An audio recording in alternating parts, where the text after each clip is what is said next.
সোনাখালী জামে মসজিদ ঢাকা।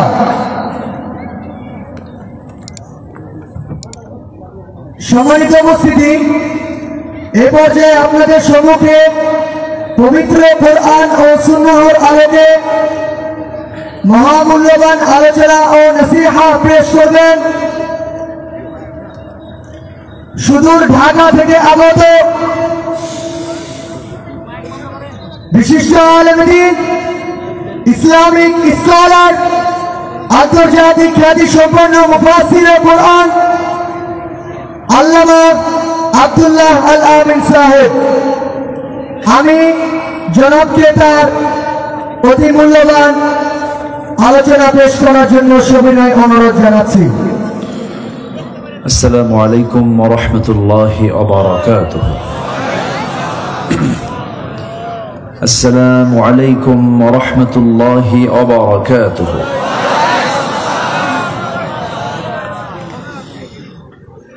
إن الحمد لله الأكرم الذي خلق الإنسان وكرم وعلمه من البيان ما لم يعلم، فسبحان الذي لا يحصى امتنانه باللسان ولا بالقلم. نشهد أن لا إله إلا الله وحده لا شريك له، ونشهد أن سيدنا وحبيبنا ومولانا محمدا عبده ورسوله الذي أرسله بالحق بشيرا ونذيرا وداعيا إلى الله بإذنه وسراجا وقمرا منيرا. فقد قال الله تعالى في كلامه المجيد وفرقانه الحميد: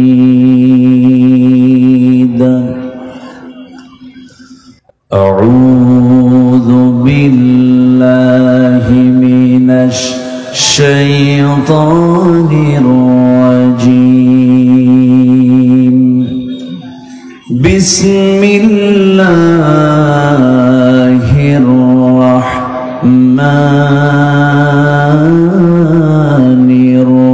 الرحيم.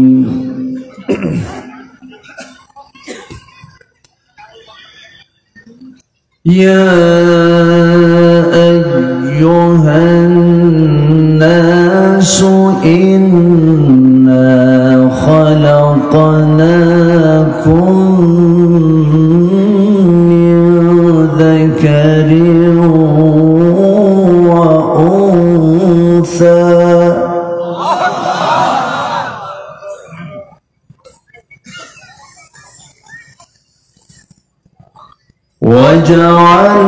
وجعلناكم شعوبا وقبائل لتعارفوا.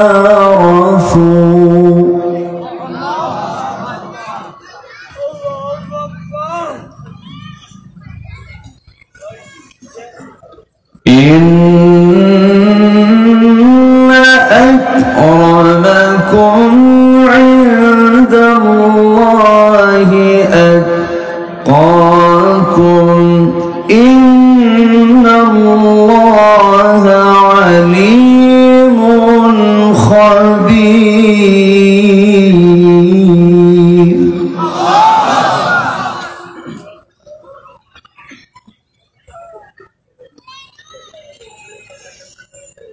قالت الأعراب آمنا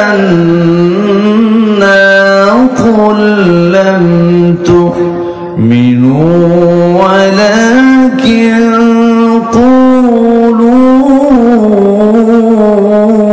أسلمنا.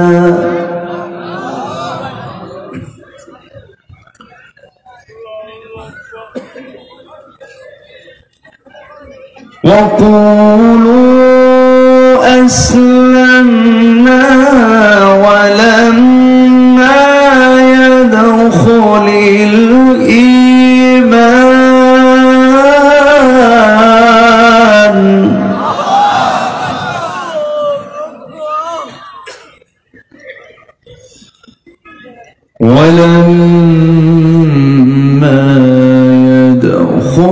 الإيمان في قلوبكم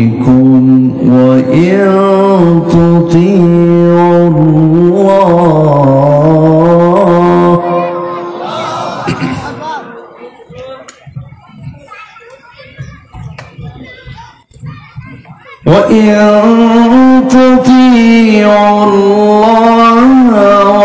ورسوله لا يلدكم من أعمالكم شيئا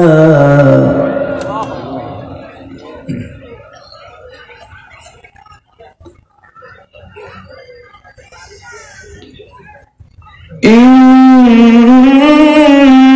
الله غفور رحيم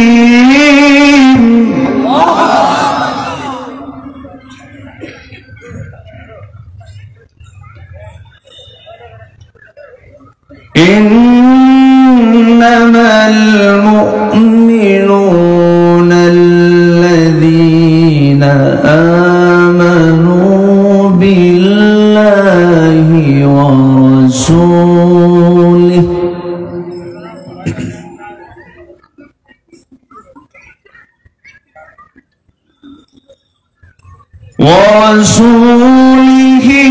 ثم لم يرتابوا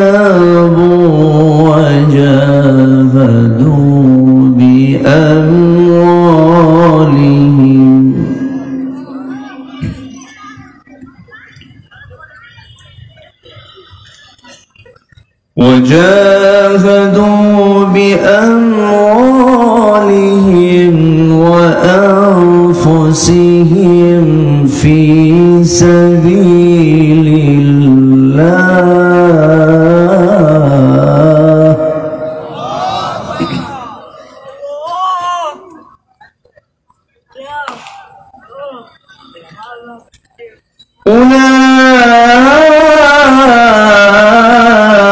أولئك هم الصادقون.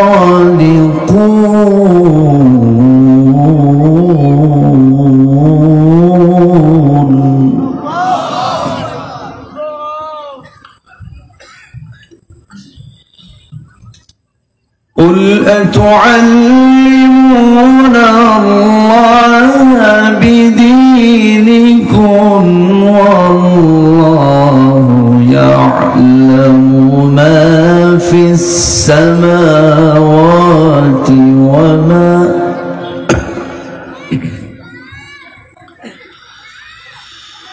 والله يعلم ما في السماوات وما في الأرض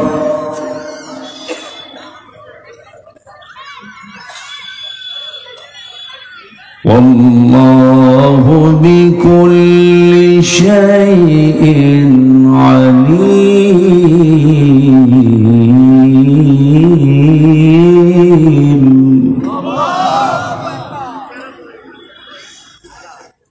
الله أكبر. بسم الله الرحمن الرحيم.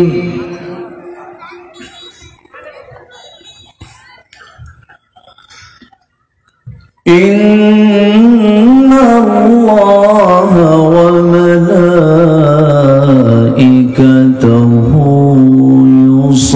يصلون على النبي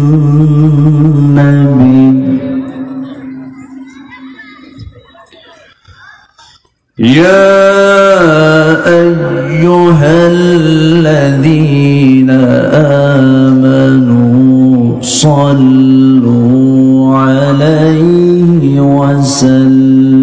وسلموا تسليما اللهم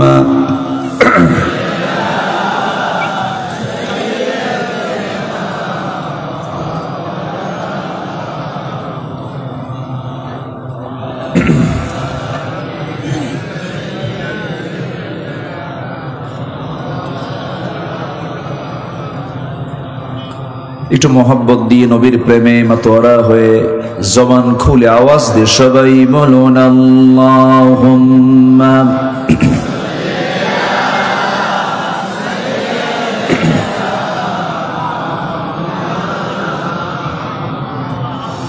وعلى آل سيدنا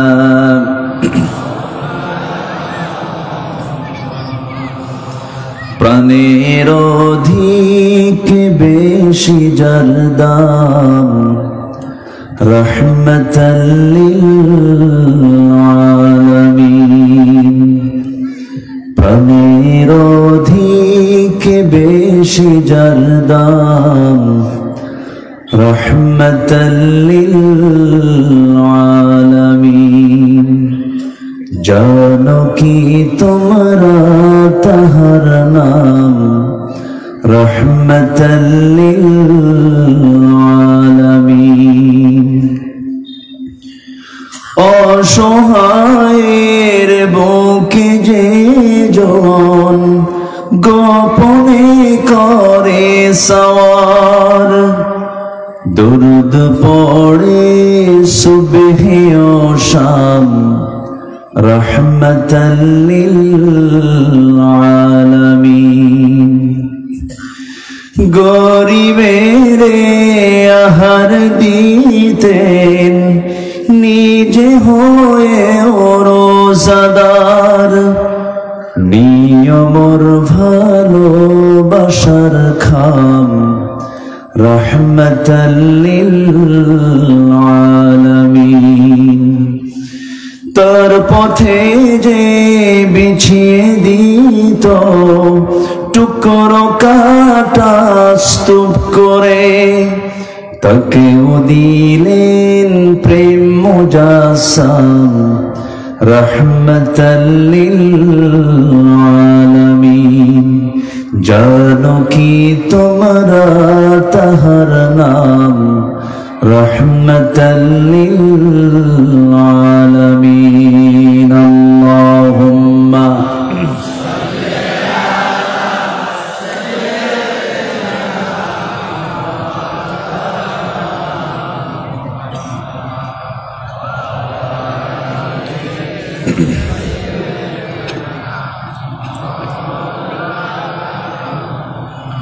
সবাই বলুন বালাগাল উলা বিকামালিহি কাশাফাত তুজা বিজামালিহি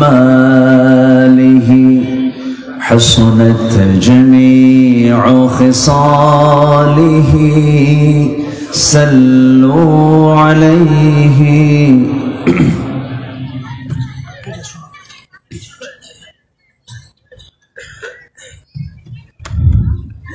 মহানন্দার তীরবর্তী অঞ্চল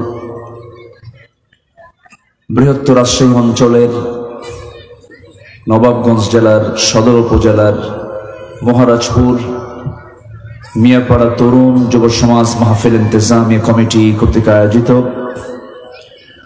উচ্চ বিদ্যালয় মাঠে অনুষ্ঠিত আজকের এই 13তম তাফসীরুল কোরআন মাহফিল 2025 16 অক্টোবরে অনুষ্ঠিত আজকের এই মহৎ আয়োজনের সম্মানিত সুযোগ্য সভাপতি মহারাজপুর কেন্দ্রীয় জামে মসজিদের সম্মানিত খতিব হাফিজুল কোরআন মাওলানা ইকরামুল হক, আজকের মাহফিলের বরেণ্য অতিথি কথা বলেছেন নিউ মার্কেট জামে মসজিদ চাঁপাইনবাবগঞ্জের সম্মানিত খতিব প্রথিতযশা আলেমে দ্বীন খ্যাতনামা মুফাসসির কোরআন আমার অত্যন্ত প্রিয় ভাজন মাওলানা কারি আব্দুল বশির আল হাদি হাফিজাহুল্লাহ, উপস্থিত হাজারাত উলামায়ে কেরাম, ফদলায়ে ইজাম, সুশীল সমাজ, জাতির শ্রেষ্ঠ সন্তান, শিক্ষক মণ্ডলী, আজকের মাহফিলের প্রধান আকর্ষণ যাদেরকে নিয়ে আজকের এই সাজানো গোছানো বর্ণাঢ্য আয়োজন, তাওহীদের পতাকাবাহী, কালেমার ঝান্ডাবাহী, দ্বীন ইসলামের নরসারদুল বীর মুজাহিদ, প্রাণ প্রিয় সম্মানিত দ্বীন ভাইরা, আড়ালে বসে আছেন শ্রদ্ধেয়া সম্মানিতা মা বোনেরা। আলোচনার সূচনায় আনুষ্ঠানিকতার মধ্য দিয়ে আমার পক্ষ থেকে আবারও দিল খোলা সালাম, আসসালামু আলাইকুম ওয়া রাহমাতুল্লাহি ওয়া বারাকাতুহু। সবাই কেমন আছেন? আমাকেও প্রশ্ন করলেন। আল্লাহ তাআলা আমাকে আপনার মতোই আপনার সাথেই বসে রেখেছেন, বলি আলহামদুলিল্লাহ। মহান রব্বুল আলামিনের শুকরিয়া যে মহান আল্লাহ সুবহানাহু ওয়া তাআলা কোরআন শোনার জন্য, বলার জন্য স্বাধীনতার পর থেকে নিয়ে এ পর্যন্ত এবারের মতোই একটি অনুকূল পরিবেশ আল্লাহ তাআলা উপহার দিয়েছে। মহান রব্বে করিমের শুকরিয়া আদায় করি। আমরা জোরালো কণ্ঠে বলে উঠছি আলহামদুলিল্লাহ। চিৎকার মেরে বলছি আল্লাহুম্মা ইন্নী আসআলুকা আল হুদা ওয়াত তুকা ওয়াল আফাফা ওয়াল গিনা। সবাই বলে আল্লাহুম্মা আইন্নি আলা যিকরিকা ওয়া শুকরিকা ওয়া হুসনি ইবাদাতিকা। আমরা আল্লাহ তাআলার শুকর আদায় করে নিলাম। সম্মানিত হাজিরিন, আমার পূর্বে যিনি কথা বলেছেন অত্যন্ত তথ্যবহুল, যুক্তি নির্ভর, দলিল আদিল্লায় ভরা, অত্যন্ত সুরের মূর্ছনা দিয়ে এই নবাবগঞ্জের কৃতি সন্তান তিনি, গোটা দেশব্যাপী তিনি আলোচনা রাখেন।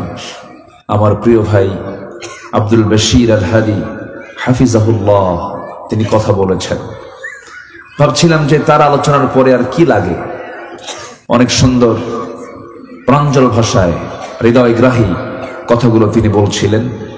যেহেতু আমাকে দাওয়াত দেওয়া হয়েছে, কিছু কথা বলতেই হয়। এই শেষ ক্লাসে বসে কিছু কথা বলতে চাচ্ছি, আমাকে সময় দেওয়া যাবে তো? সবাই থাকতে রাজি আছেন?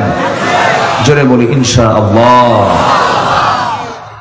মহান রব্বুল আলামিন আমাকে আপনাকে একটা নির্দিষ্ট টাইম দিয়ে, লা ইস্তাখিরুনা সাআতান ওয়া লা ইস্তাকদিমুন, একটা টাইম দিয়ে আল্লাহ পাক আমাকে আপনাকে পাঠিয়েছেন। মৃত্যুর সময় যখন ঘনিয়ে আসবে, 1 সেকেন্ড আগেও হবে না, 1 সেকেন্ড পরেও হবে না। যে ভাইটি আমার বাম পাশে বসা, গত কয়েকদিন আগে একটি মশা, সিম্পল এডিস একটা মশা কামড় দিয়েছে। রক্তের প্লাটিলেট লেভেল, যেটা মিনিমাম একটা মানুষের ভিতরে 150, 200, 1.5 লাখ, 2 লাখ, 2.5 লাখ, 3 লাখ পর্যন্ত থাকে, সেই লেভেলটা নেমে 30,000-এ মাত্র চলে এসেছিল। এরকম রোগে রোগাক্রান্ত আমি একবার হয়েছিলাম বছর 4 আগে। ডেঙ্গু মানুষকে করে দেয় পঙ্গু। আমার স্মৃতিশক্তি ওই যে একটু লোপ পেয়েছে, আমার মনে হয় এরকম। ভাই উনিও টের পাবেন, অত্যন্ত যন্ত্রণার একটা রোগ এটা।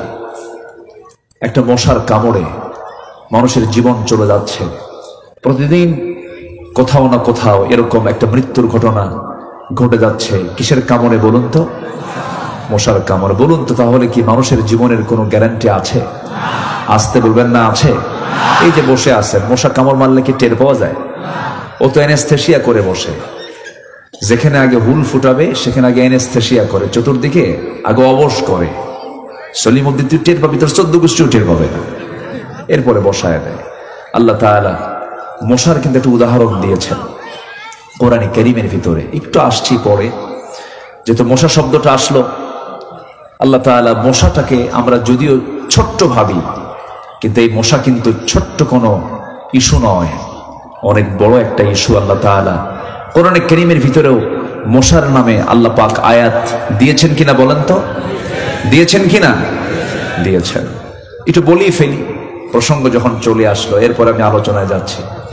আল্লাহ রাব্বুল আলামিন বলেন, ইন্নাল্লাহা লা ইস্তাহি আন ইয়াদরিবা মাসালান মা বাউদাতান ফামা ফাওকাহা فأما الذين آمنوا فيعلمون أنه الحق من ربهم وأما الذين كفروا فيقولون ماذا أراد الله بهذا مثلا يضل به كثيرا ويهدي به كثيرا وما يضل به إلا الفاسقين جربون الله أكبر সূরাতুল বাকারা আল্লাহ রাব্বুল আলামিন মশার উদাহরণ দিতে নিয়ে বলছেন তিনি লজ্জাবোধ করেন না। যদি আমরা ছোটখাটো বিষয় মনে করছেন না, আমার বন্ধুগণ, রাতের বেলা চতুর্দিকে নেটিং করা, জানালাও লাগানো, একটা মশাও দেখলাম না, কিন্তু আমি লাইট যখন বন্ধ করলাম, লাইট বন্ধ করার সঙ্গে সঙ্গে কানের কাছে এসে সারেগামা পাধানিসা আছে কিনা আমার চোখে ধরা পড়লো না। ও কেমনে এসে আমাকে ধরলো? ওর চোখ লাগে না, কিচ্ছু লাগে না। আল্লাহ পাক ওর ভিতরে একটা ঘ্রাণ শক্তি দিয়েছেন, ৭৫ ফুট দূর থেকে টের পায় কোন জায়গায় সলিমুদ্দি শুয়ে আছে। কত ফুট দূর থেকে? ৭৫ ফুট দূর থেকে সেটা টের পায়। মশা তার যে পাখার ডানাটা আছে, প্রতি সেকেন্ডে ৪০০ থেকে ৫০০ বার ঝাপটান মারে। পৃথিবীতে আজ পর্যন্ত এমন কোন মেশিন আবিষ্কার হয়নি যা মশার পাখার ঝাপটানির এরকম দ্রুতগতি সম্পন্ন কোন মেশিন আজ পর্যন্ত আবিষ্কার হয়নি। কেউ তো সুবহানাল্লাহ বললেন না। তাহলে উদাহরণের ভিতরে রহস্য আছে না নেই বলেন তো? আছে। মশার কামড়ে মরছিল, মশার ন্যাংরা মশার কামড় খায় মরছিল কে বলেন? বলেন বলেন কে? নমরুদ। সম্মানিত ভাইয়েরা, এই মশাকে আজকে গবেষণা করা হচ্ছে। এখানেই শেষ নয়। মশার মুখে আমরা যে সুরের মতো একটা সূচ দেখি, আসলে সেই সূচের সংখ্যা একটা নয়, এগুলো মোট ৬টা অংশে বিভক্ত, যা আধুনিক ইনজেকশন বা ছুরির মতো কাজ করে। জানলে আশ্চর্য হবেন, এই ৬টা সূচের আবার ৬টা আলাদা আলাদা কাজ রয়েছে। নাম্বার 1, মশার শরীরে অবস্থিত শেষ 2টি সূচ বা ছুরির কাজ হলো আমার আপনার শরীরকে একটা নির্দিষ্ট জায়গা থেকে ফেলে দেয়। নাম্বার 2, তার পরের 2টা সূচ দিয়ে তার কাজ হলো মানব দেহ থেকে ব্লাড ভেসেল গুলোকে খুঁজে বের করা। নাম্বার 3, পঞ্চম সূচটি দিয়ে সে চেতনানাশক এক প্রকার কেমিক্যাল নিঃসরণ করে যেন ওই জায়গাটা অবশ হয়ে যায়। কেউ তো সুবহানাল্লাহ বলতেছেন না। নাম্বার 4, এর শেষ সূচটি দিয়ে সে রক্ত শুষে নিয়ে চলে যায়। আরো আশ্চর্যের বিষয় হলো এই জটিল নিখুঁত ডিজাইন থেকে অনুপ্রাণিত হয়ে আধুনিক বিজ্ঞানীরা তৈরি করেছেন মসকিউটো ইন্সপায়ার্ড সিরিঞ্জ, পেইনলেস মাইক্রোনিডলস, এমনকি রোবোটিক সার্জিক্যাল টুলস তৈরিতেও এই আশ্চর্য সূক্ষ্ম মডেলের ব্যবহার রয়েছে, যা মশা থেকে আধুনিক মেডিকেল সায়েন্স এটা আবিষ্কার করেছে। সুবহানাল্লাহ বলবেন না? তাহলে আল্লাহ যে কোরআনে বলেছেন ১৫০০ বছর আগে, উদাহরণ দিয়েছেন ওয়াকাজে না কাজে? বলেন বলেন, ওয়াকাজে না কাজে? দেখেন ওয়াজ কোন দিক চলে গেল। আসেন আমরা লাইনে আসি। আমি তেলাওয়াত দিয়ে শুরু করেছি কোরআনে কারীমের গুরুত্বপূর্ণ একটি সূরা, সূরাতুল হুজুরাত থেকে। হুজুরাত হচ্ছে একটা পারিবারিক সূরা, একটা সামাজিক সূরা। সূরা হুজুরাতকে যদি আজকে আমাদের দেশের প্রত্যেকটা শিক্ষাঙ্গনে, স্কুল থেকে নিয়ে ইউনিভার্সিটি পর্যন্ত প্রত্যেকটা জায়গায় যদি সূরা হুজুরাত যদি সিলেবাস আকারে যদি দেওয়া হতো, অন্তত দেশে একটা বেয়াদব তৈরি হতো না। সূরা হুজুরাত ঘটনা কি? ও অসুস্থ না? আচ্ছা আচ্ছা আচ্ছা, ওর নার্ভিং সিস্টেমটা দুর্বল, ও পরে বুঝে। যাক, আমার দিকে তাকান, আমার কথা কি সবাই শুনতে পাচ্ছেন? কারো কোনো সমস্যা নাই তো? আমি আলোচনায় অনেক দেরিতে উঠলাম, এটা আমি চাইনি। আমি আগে উঠতে চাই, আমার অভ্যাস একটু আগেই ওঠা, কিন্তু কি করব, হয় না। এদেশের সব জায়গায় টাইম মেইনটেইন হলেও মাহফিলের টাইম মেইনটেইন থাকে না। গত কয়েক বছর আগে ময়মনসিংহে একটা মাহফিল ছিল, আমি 8টায় গেলাম, বলল হুজুর খান বালিশ আর কম্বল, শুয়ে পড়েন, আমরা ডেকে নেব। তো বললাম যে কখন তুলবেন? হুজুর গত বছর প্রধান বক্তা যে সময় উঠছে তার 1 ঘন্টা আগে এবার আপনাকে দেব। আমাকে ডেকে তুললো হলো রাত 3টায়, বলল হুজুর চলেন। তো বললাম কোথায় যাব?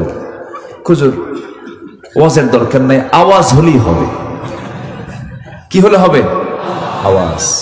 আমি বললাম ঠিক আছে, আলোচনা না হলেও আলু ছানা হলেই হবে। কি করবে?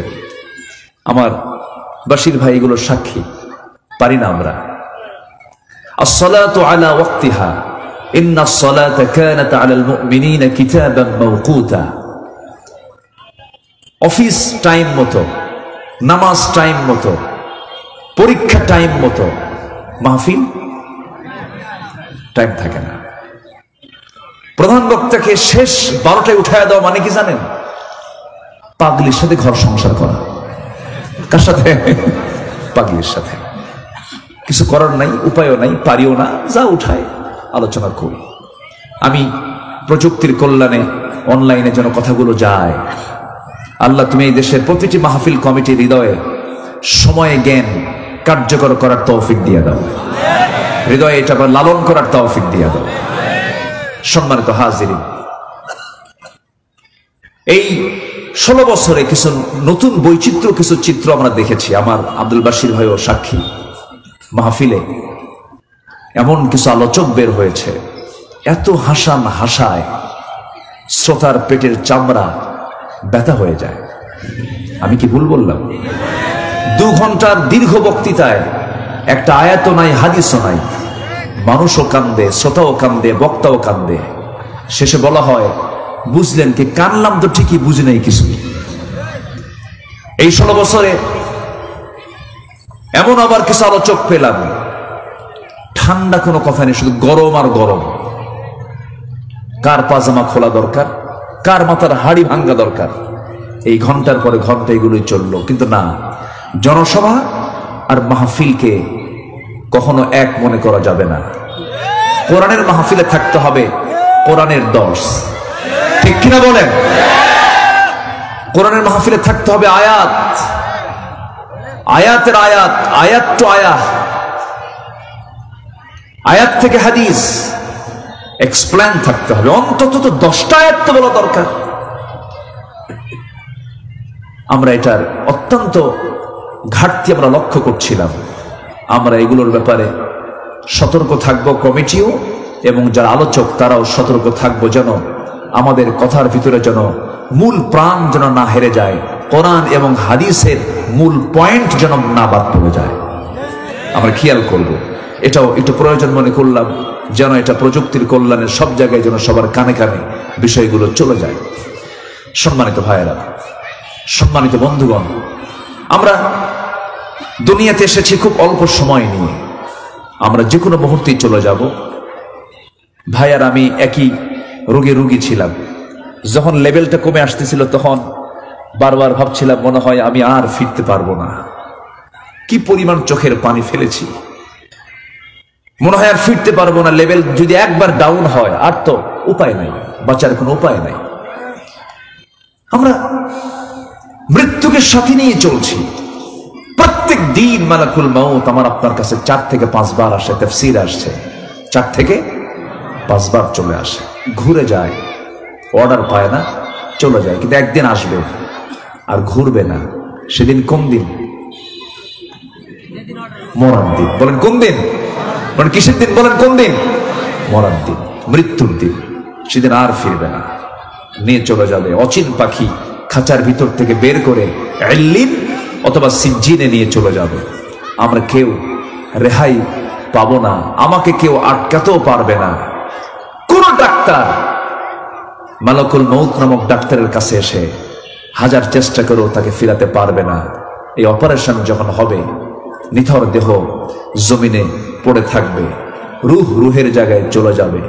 সম্মানিত ভাইয়েরা, এই জন্য যে কোনো মুহূর্তে যখন চলেই যাচ্ছি আমরা আল্লাহর রহমত নিয়ে সর্বক্ষণ থাকতে চাই। কার রহমত বলেন তো?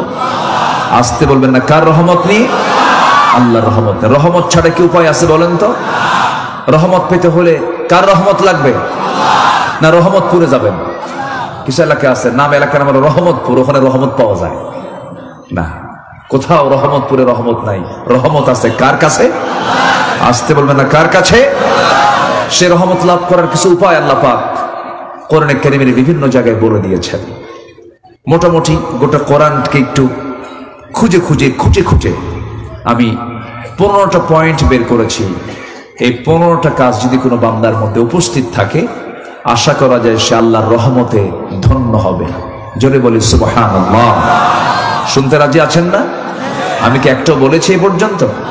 আমি একটা একটা করে বলবো, যতক্ষণ লাগে আমাকে সময় দিবেন ইনশাআল্লাহ।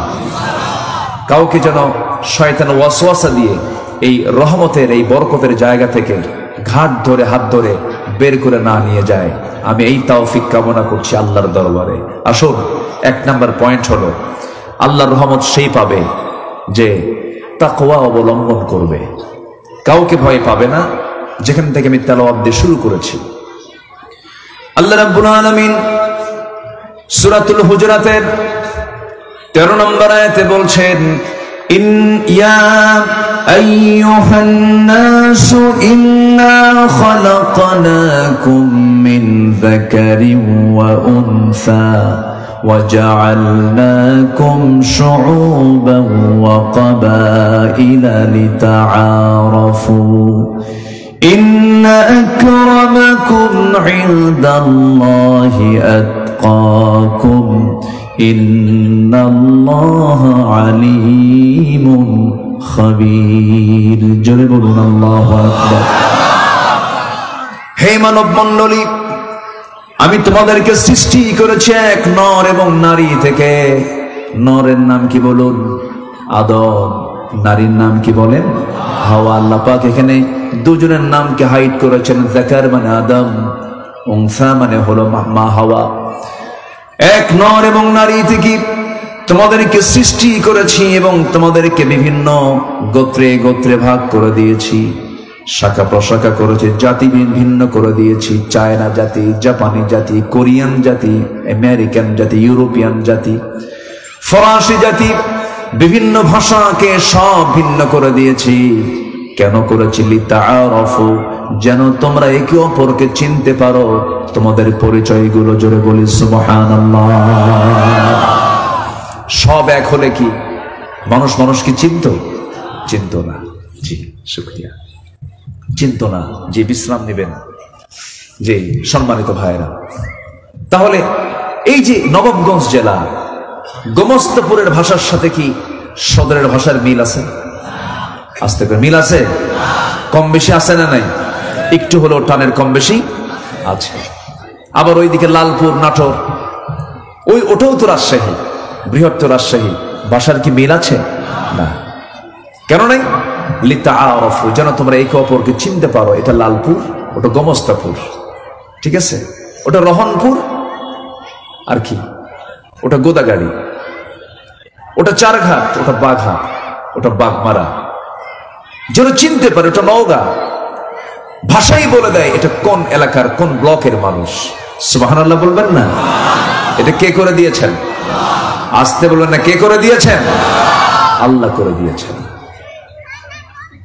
নোয়াখালীর মানুষ, তারাও এই দেশের নাগরিক, তারাও বাংলা বলে, কিন্তু পানিকে পানি বলতে পারে না, পানিকে বলে হানি।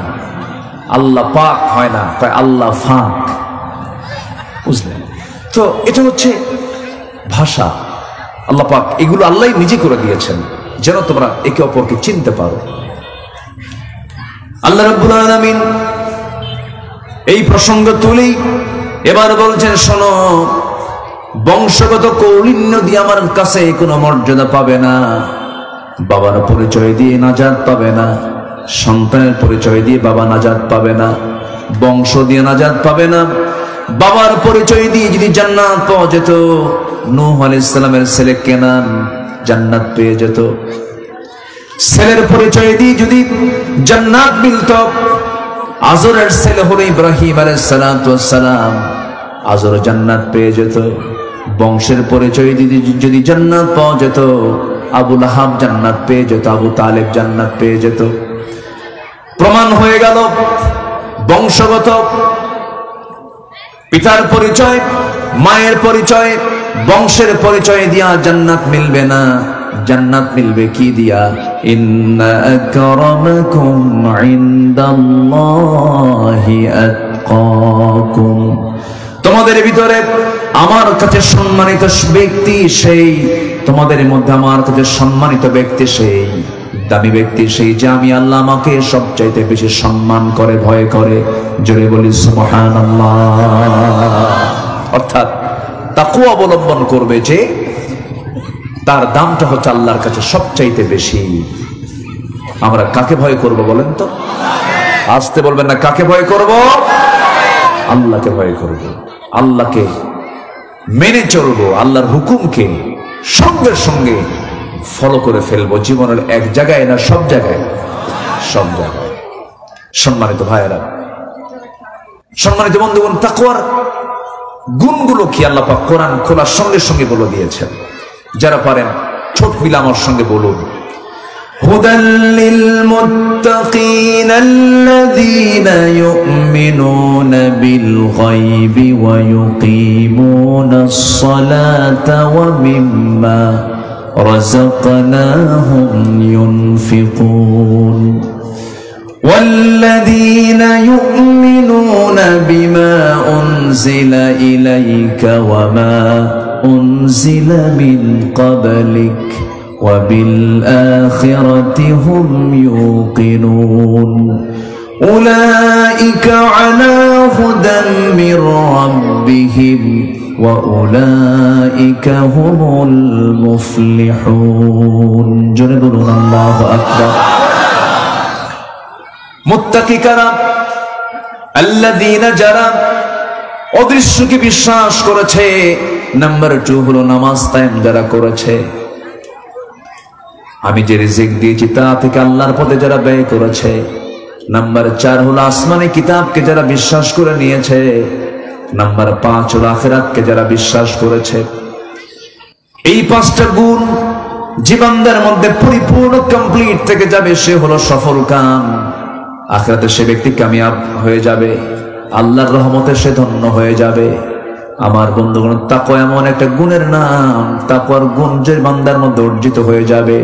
ওয়া আম্মা মান খাফা মাকামা রাব্বিহি ওয়া নাহান নাফসা আনিল হাওয়া ফাইন্নাল জান্নাতা হিয়াল মাওয়া। জোরে বলুন আল্লাহু আকবার। যার দিলের মাকামে আল্লাহর ভয়টা ইস্তেকামাত হয়ে যাবে, তার ঠিকানা দুনিয়া নয়, তার ঠিকানা হয়ে যাবে জান্নাতে মাওয়া। জোরে বলি সুবহানাল্লাহ।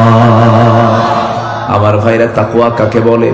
তাকওয়া মানে হলো বেঁচে থাকা, বিরত থাকা, সমস্ত হারাম কাজ থেকে বিরত থাকাকে তাকওয়া বলা হয়। আমার বন্ধুগণ, একজন সাহাবীর কথা মনে হলো, ইসলামের দ্বিতীয় খলিফা, আমার নবীর খুব প্রিয় সাহাবী, রাসূলকে মারতে গিয়ে কালেমা পড়ে মুসলমান হয়ে গেছেন। তার নাম কি বলেন? জোরবেন, তার নাম কি বলেন? ওমর। কয় নাম্বার খলিফা? বহুদিন আগে এক মাহফিলে বললাম, ওমরে ফারুককে চিনেন কে? সামনে থেকে ছোট্ট একটা বাচ্চা দাঁড়ায় বলে, হুজুর আমি চিনি। কে? আমাদের বাড়ির দোতলায় ভাড়া থাকে। বুঝলেন? আমাদের বাড়ি দোতলায় ভাড়া থাকে। এই ওমর সে ওমর না, এই ওমর হলো খাত্তাবের ছিল ওমর, যার ব্যাপারে রাসূল নিজে বলেছেন যদি নবুয়তের সিলসিলা জারি থাকতো আমার পরে লাকানা ওমর, ওমর নবী হয়ে যেত। যদি বলি আল্লাহু আকবার, এই ওমর। তাকওয়া কাকে বলে একটু এক্সাম্পল দিয়ে সামনের দিকে এগোবো। এরকম একটা বোতলে উনি মধু নিয়ে বাড়িতে আসলেন, রাষ্ট্রের মধু। কিসের মধু বলেন তো? রাষ্ট্রের মধু নিয়ে বাড়িতে আসলেন। বাড়িতে আসার পরে বউটাকে ডাক দিয়ে বলেন, বউ আমার, আপনারা কি বলেন, স্ত্রী কন না বউ কন? কি কন? বউ কন তো নাকি? বউটা সহজ, স্ত্রী বহু গ্রামার খাটার লাগে, তাই না?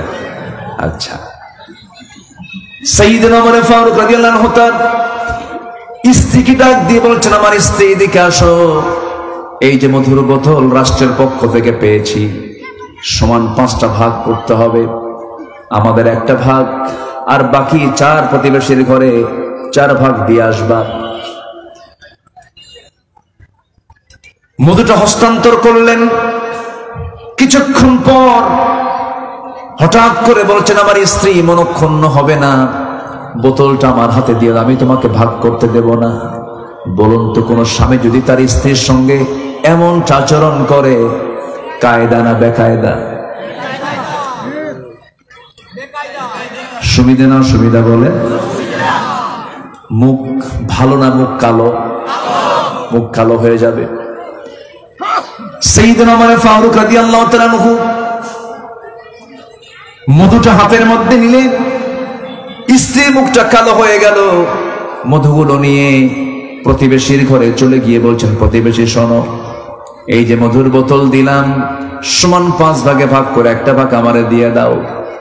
তুমি একটা ভাগ নাও, বাকি 3 ভাগ সবাই 3 জনকে দিয়ে দাও। তার অংশের মধু নিয়ে স্ত্রী ঘরে ঢুকলেন। ঘরের মধ্যে ঢুকি স্ত্রীকে সালাম দিয়ে বলছেন, আমার স্ত্রী, আল্লাহর কসম করে বলে আমি তোমাকে সম্মান করি, আমি তোমাকে ট্রাস্ট করি, আমি রাষ্ট্র চালাই, তুমি আমার পরিবার চালাও। তুমি যদি হরতাল দিয়ে দাও, আমার পরিবার চালাতে পারবো না। আমি অনেক বড় খেদমত তুমি আমার করো, আমি তোমাকে সন্দেহ করি না, আমি তোমাকে ভালোবাসি। আমার স্ত্রী, এই যে মধুর বোতলটা আমি তোমাকে দিয়েছিলাম, এই মধুর বোতলটা দেওয়ার সঙ্গে সঙ্গে মনে হলো মধু তো সমান ভাগই ভাগ করবে, কিন্তু মধু হলো তরল জিনিস। এই মধু তরল জিনিস হওয়ার কারণে যখন মাপতে যাবে, কিছু মধু 1 ফোঁটা হোক 2 ফোঁটা হোক, সেই মধু তোমার হাতের সঙ্গে লেগে যাবে। এতটুকু মধু, 1 ফোঁটা 2 ফোঁটা মধু আমাদের ভাগে বেশি আসুক এটা চাই নাই মনে করে মধু ভাগের দায়িত্ব আমি অন্যজনকে কাঁধে দিয়ে দিয়েছি। এটার নাম কি বলে? এটার নাম কি? তাকওয়া। খেজুর নিয়েছেন ওমর ফারুকের ছেলে, ছোট্ট ছেলে, খেজুরের খাজানা থেকে কার্টুন থেকে একটা খেজুর মুখের মধ্যে নিয়ে নিয়েছে। ওমর ফারুক রাদিয়াল্লাহু আনহু করলেন কি, মুখের মধ্যে নখ ঢুকায়া দিলেন। নখ ঢুকায়া দিয়া খেজুরগুলো টান মেরে বের করে বলছেন, মায়ের সন্তান মায়ের কোলে যা। মায়ের কাছে চলে গেছে। সন্তান হাওমাও করে কান্দে আর বলে, বাবা আমার মুখ থেকে খেজুরগুলো কেমনে বের করে নিল। মার মনটা খারাপ হয়ে গেল। ভেতরে আসেন ওমর, বইয়ের মন খারাপ, কি হয়েছে আমার স্ত্রী, কি হয়েছে তোমার, একটু দয়া মায়া নাই? বাচ্চা না হয় একটা খেজুর মুখে দিয়েছে, যদিও রাষ্ট্রের খেজুর, কিন্তু এই খেজুর তো আমরা আমাদের অংশে পাবো। যে অংশে যে খেজুরগুলো পাবো সেখান থেকে একটা খেজুর না হয় কমই নিতাম, ঝামেলা শেষ হয়ে যেত। ওমর ফারুক বলছেন, আমার স্ত্রী, আমরা যে অংশে খেজুরগুলো পেতাম সেই অংশের ভিতরে যে খেজুরটা মুখে এনেছে সেই খেজুরটাই যে পাবো তার গ্যারান্টি কি? এটা আমার গ্যারান্টি না। এই জন্য মাপ হওয়ার আগে, বন্টন হওয়ার আগে কোন সম্পদ রাষ্ট্রের অন্য কেউ দখল করতে পারবে না। এটার নাম কি বলেন? এটার নাম কি বলেন? এক ফকির, এক দিনহীন টাকা নাই, পয়সা নাই, গরিব একজন মানুষ, ফকির টাইপের মানুষ, সাইল টাইপের মানুষ। ওমরে ফারুকের দরবারে আসছে কিছু সাহায্য চাওয়ার জন্য। দরজায় নক করেছে। দরজায় নক করার সঙ্গে সঙ্গে দরজা কেউ খোলে না। ভিতরের হালতগুলো দেখে তিনি বের হয়ে চলে আসতেছেন, চলে যাচ্ছেন, কিছু জিজ্ঞাসা করলেন না। কিছুক্ষণ পর ওমর ফারুক রাদিয়াল্লাহু তাআলা আনহু বাইরে বের হয়ে দাঁড়ালেন। দাঁড়িয়ে বলছেন, ও মহিলা, কিছুই না বলে চলে গেলে, ডাক দিলে কিছুই তো বললে না, কি চাও তুমি বলো।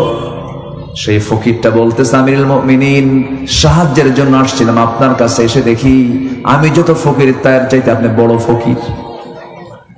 সুবহানাল্লাহ বলবেন না? এটার নাম কি বলেন? তাকওয়া। সব সাহাবী একরকম ছিলেন না। তার প্রসঙ্গ যখন চলে এলো বলে ফেলি। কোন কোন সাহাবী টিপটপ পোশাক পরতেন। আমার নবীজিও অনেক সময় তিনি বিভিন্ন পোশাক পরেছেন, ডোরা কাটা সাদা কালো জাতীয় কাপড় পরেছেন, বারনুস পরেছেন, লেবাস পরেছেন। কিন্তু ওমর ফারুকের জীবনটা এমন জীবন ছিল, কোনদিন উন্নত জীবন তিনি গ্রহণ করতে পারেন নাই। যেদিন থেকে তিনি দিনটা গ্রহণ করেছেন, জুব্বা পরেছেন, জুব্বার পেছনে ছেঁড়া, কেউ তাকে বলার সাহস পায় না। কাকে দিয়ে বলবি, ধমক খাবে। গোটা দুনিয়া থেকে কূটনীতিকরা মদিনায় আসে, কেমন করে ছেঁড়া পোশাক পরে তাদের সামনে গিয়ে বসেন ওমর ফারুক। সবাই প্রশ্ন করতে নাই, কিন্তু তার সামনে কেউ বলার সাহস পায় না। দুজন আমার নবীর স্ত্রী উম্মাহাতুল মুমিনিন ওমর ফারুক রাদিয়াল্লাহু তাআলা আনহু এবং কি বলে দুজন স্ত্রী হাফসা রাদিয়াল্লাহু তাআলা আনহা এবং আম্মা জান আয়েশা সিদ্দিকা রাদিয়াল্লাহু তাআলা আনহা, এই দুইজন আমিরুল মুমিনিনকে লক্ষ্য করে বলছেন, খলিফাতুল মুসলিমিন, একটু উন্নত জীবন গ্রহণ করা দরকার। গোটা দুনিয়া থেকে কূটনীতিকরা আপনার কাছে আসে, আপনার কাছে এসে বিভিন্ন বিষয়ে প্রশ্ন করে। আপনার পোশাক যদি অনুন্নত হয়, এটা কেমন হয়, এটা বেমানান হয়ে যায়। ওমর ফারুক খেপে গেলেন, রেগে গেলেন, প্রচন্ড খেপে গিয়ে রেগে গিয়ে বলছেন তার মেয়েকে, হাফসা, তুমি কি সেই দিনের কথা ভুলে গেছো নাকি? সেই রাত্রে কথা ভুলে গেছো নাকি? যে রাত্রে বিশ্বনবীজি নিজের গায়ের চাদর বিছানার চাদর না পায়া নিজের জুব্বাটাকে চাদর বানায়া গোটা রাত তাতিয়ে কাটিয়ে দিয়েছেন। আয়েশা, তুমি কি সেই রাতের কথা ভুলে গেছো যে রাত্রে নবীজির বিছানা নরম করে দেওয়ার জন্য তাহাজ্জুদ নামাজটা তার কাজা হয়ে গিয়েছিল, তিনি আফসোস করেছিলেন। আমার নবী যদি তার বিশ্বনবীর আসন থেকে যদি এমন সিম্পল জীবন গ্রহণ করতে পারেন, ওরে আয়েশা, ওরে আমার মেয়ে, রাসূল যদি এমন সিম্পল জীবন গ্রহণ করতে পারেন, আমি ওমর, আমি কেন সিম্পল জীবন গ্রহণ করব না? আল্লাহর কসম করে বলি, আমি ওমর আমার পোশাক আর চেহারা দেখে ভয় পায় না, তারা আমাকে ভয় পায় হলো আমার ভিতরের তাকওয়া দেখে। যারা কান সুবহানাল্লাহ।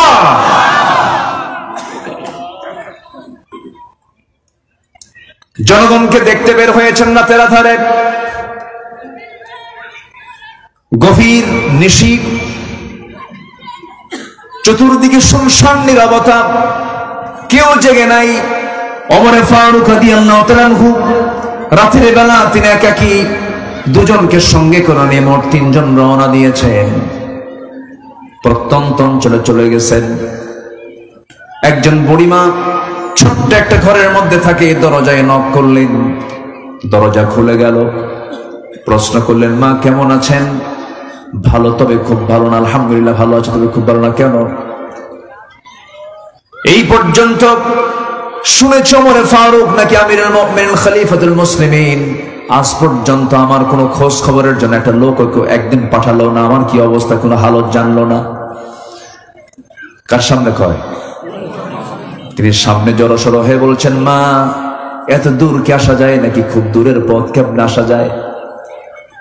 রাতের বেলা যখন তিনি বের হতেন, খালি পায়ে বের হতেন, কারণ জুতা পায়ে হাঁটলে পরে জুতার আঘাতে পাথর আছে রাস্তায়, পাথর আর জুতা যদি লাগে খটখট খটখট আওয়াজ হবে।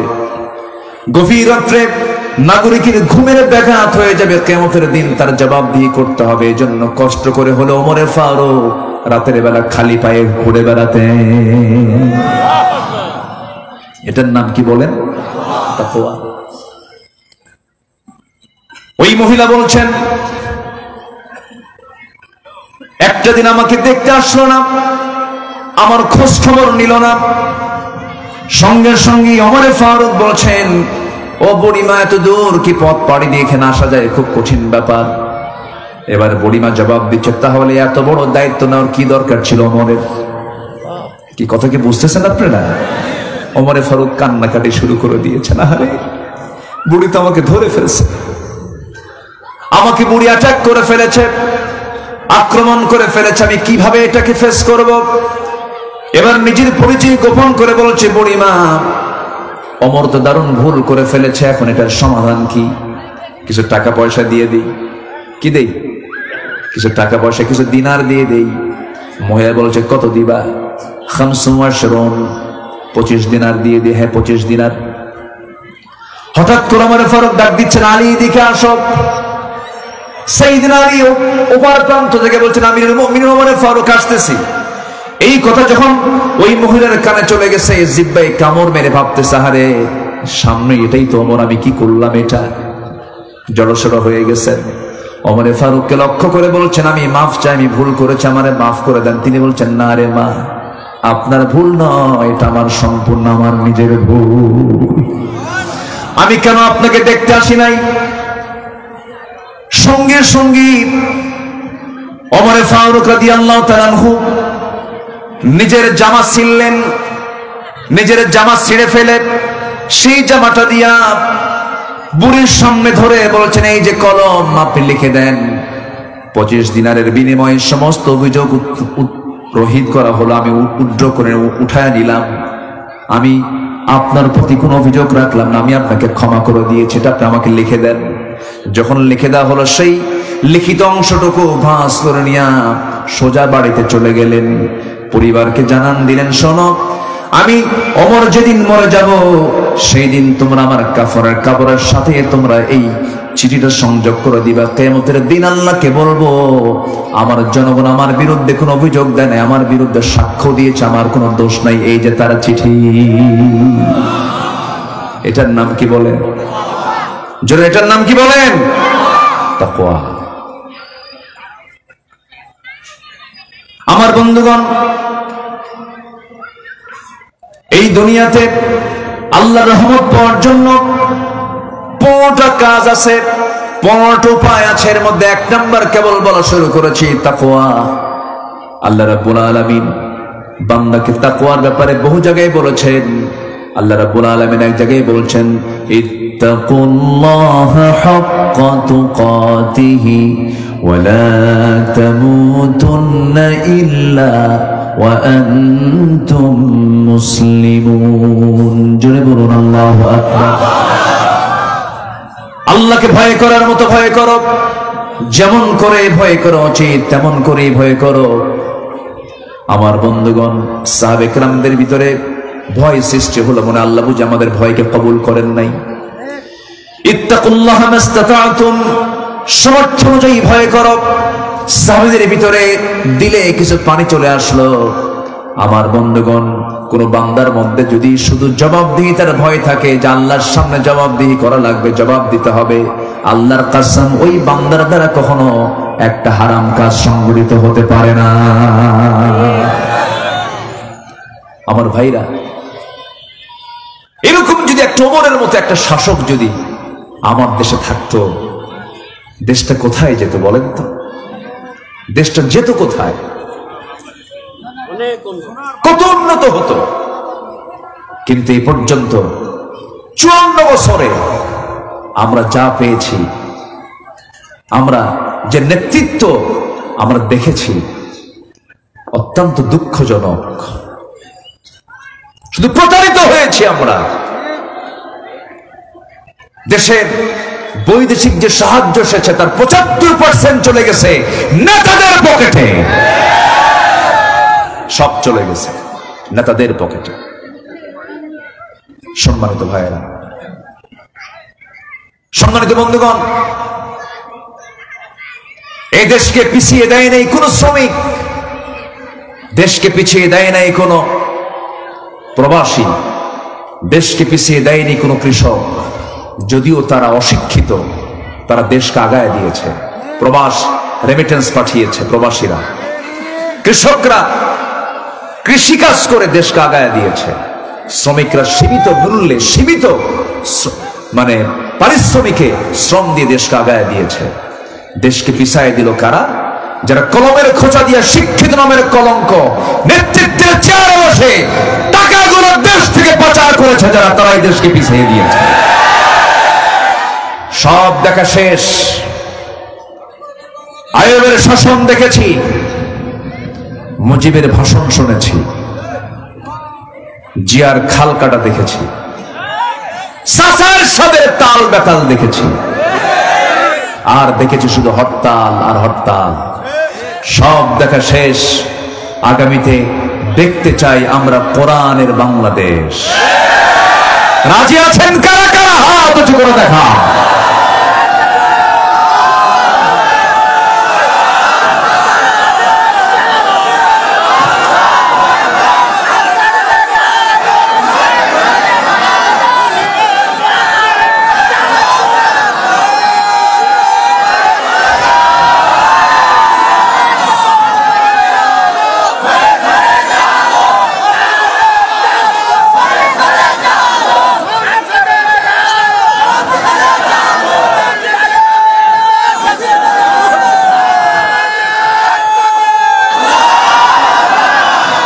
আল্লাহ কবুল করেন, জোরে বলি আমিন, আরো জোরে আমিন।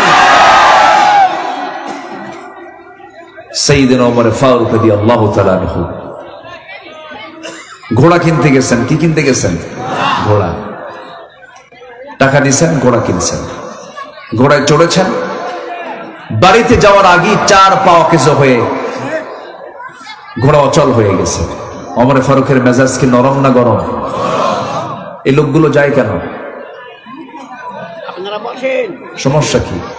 এই যে 3-4 জনকে উঠলো, আমি কি দোয়া করে দেব? দোয়া করব আমি? যায় কেন?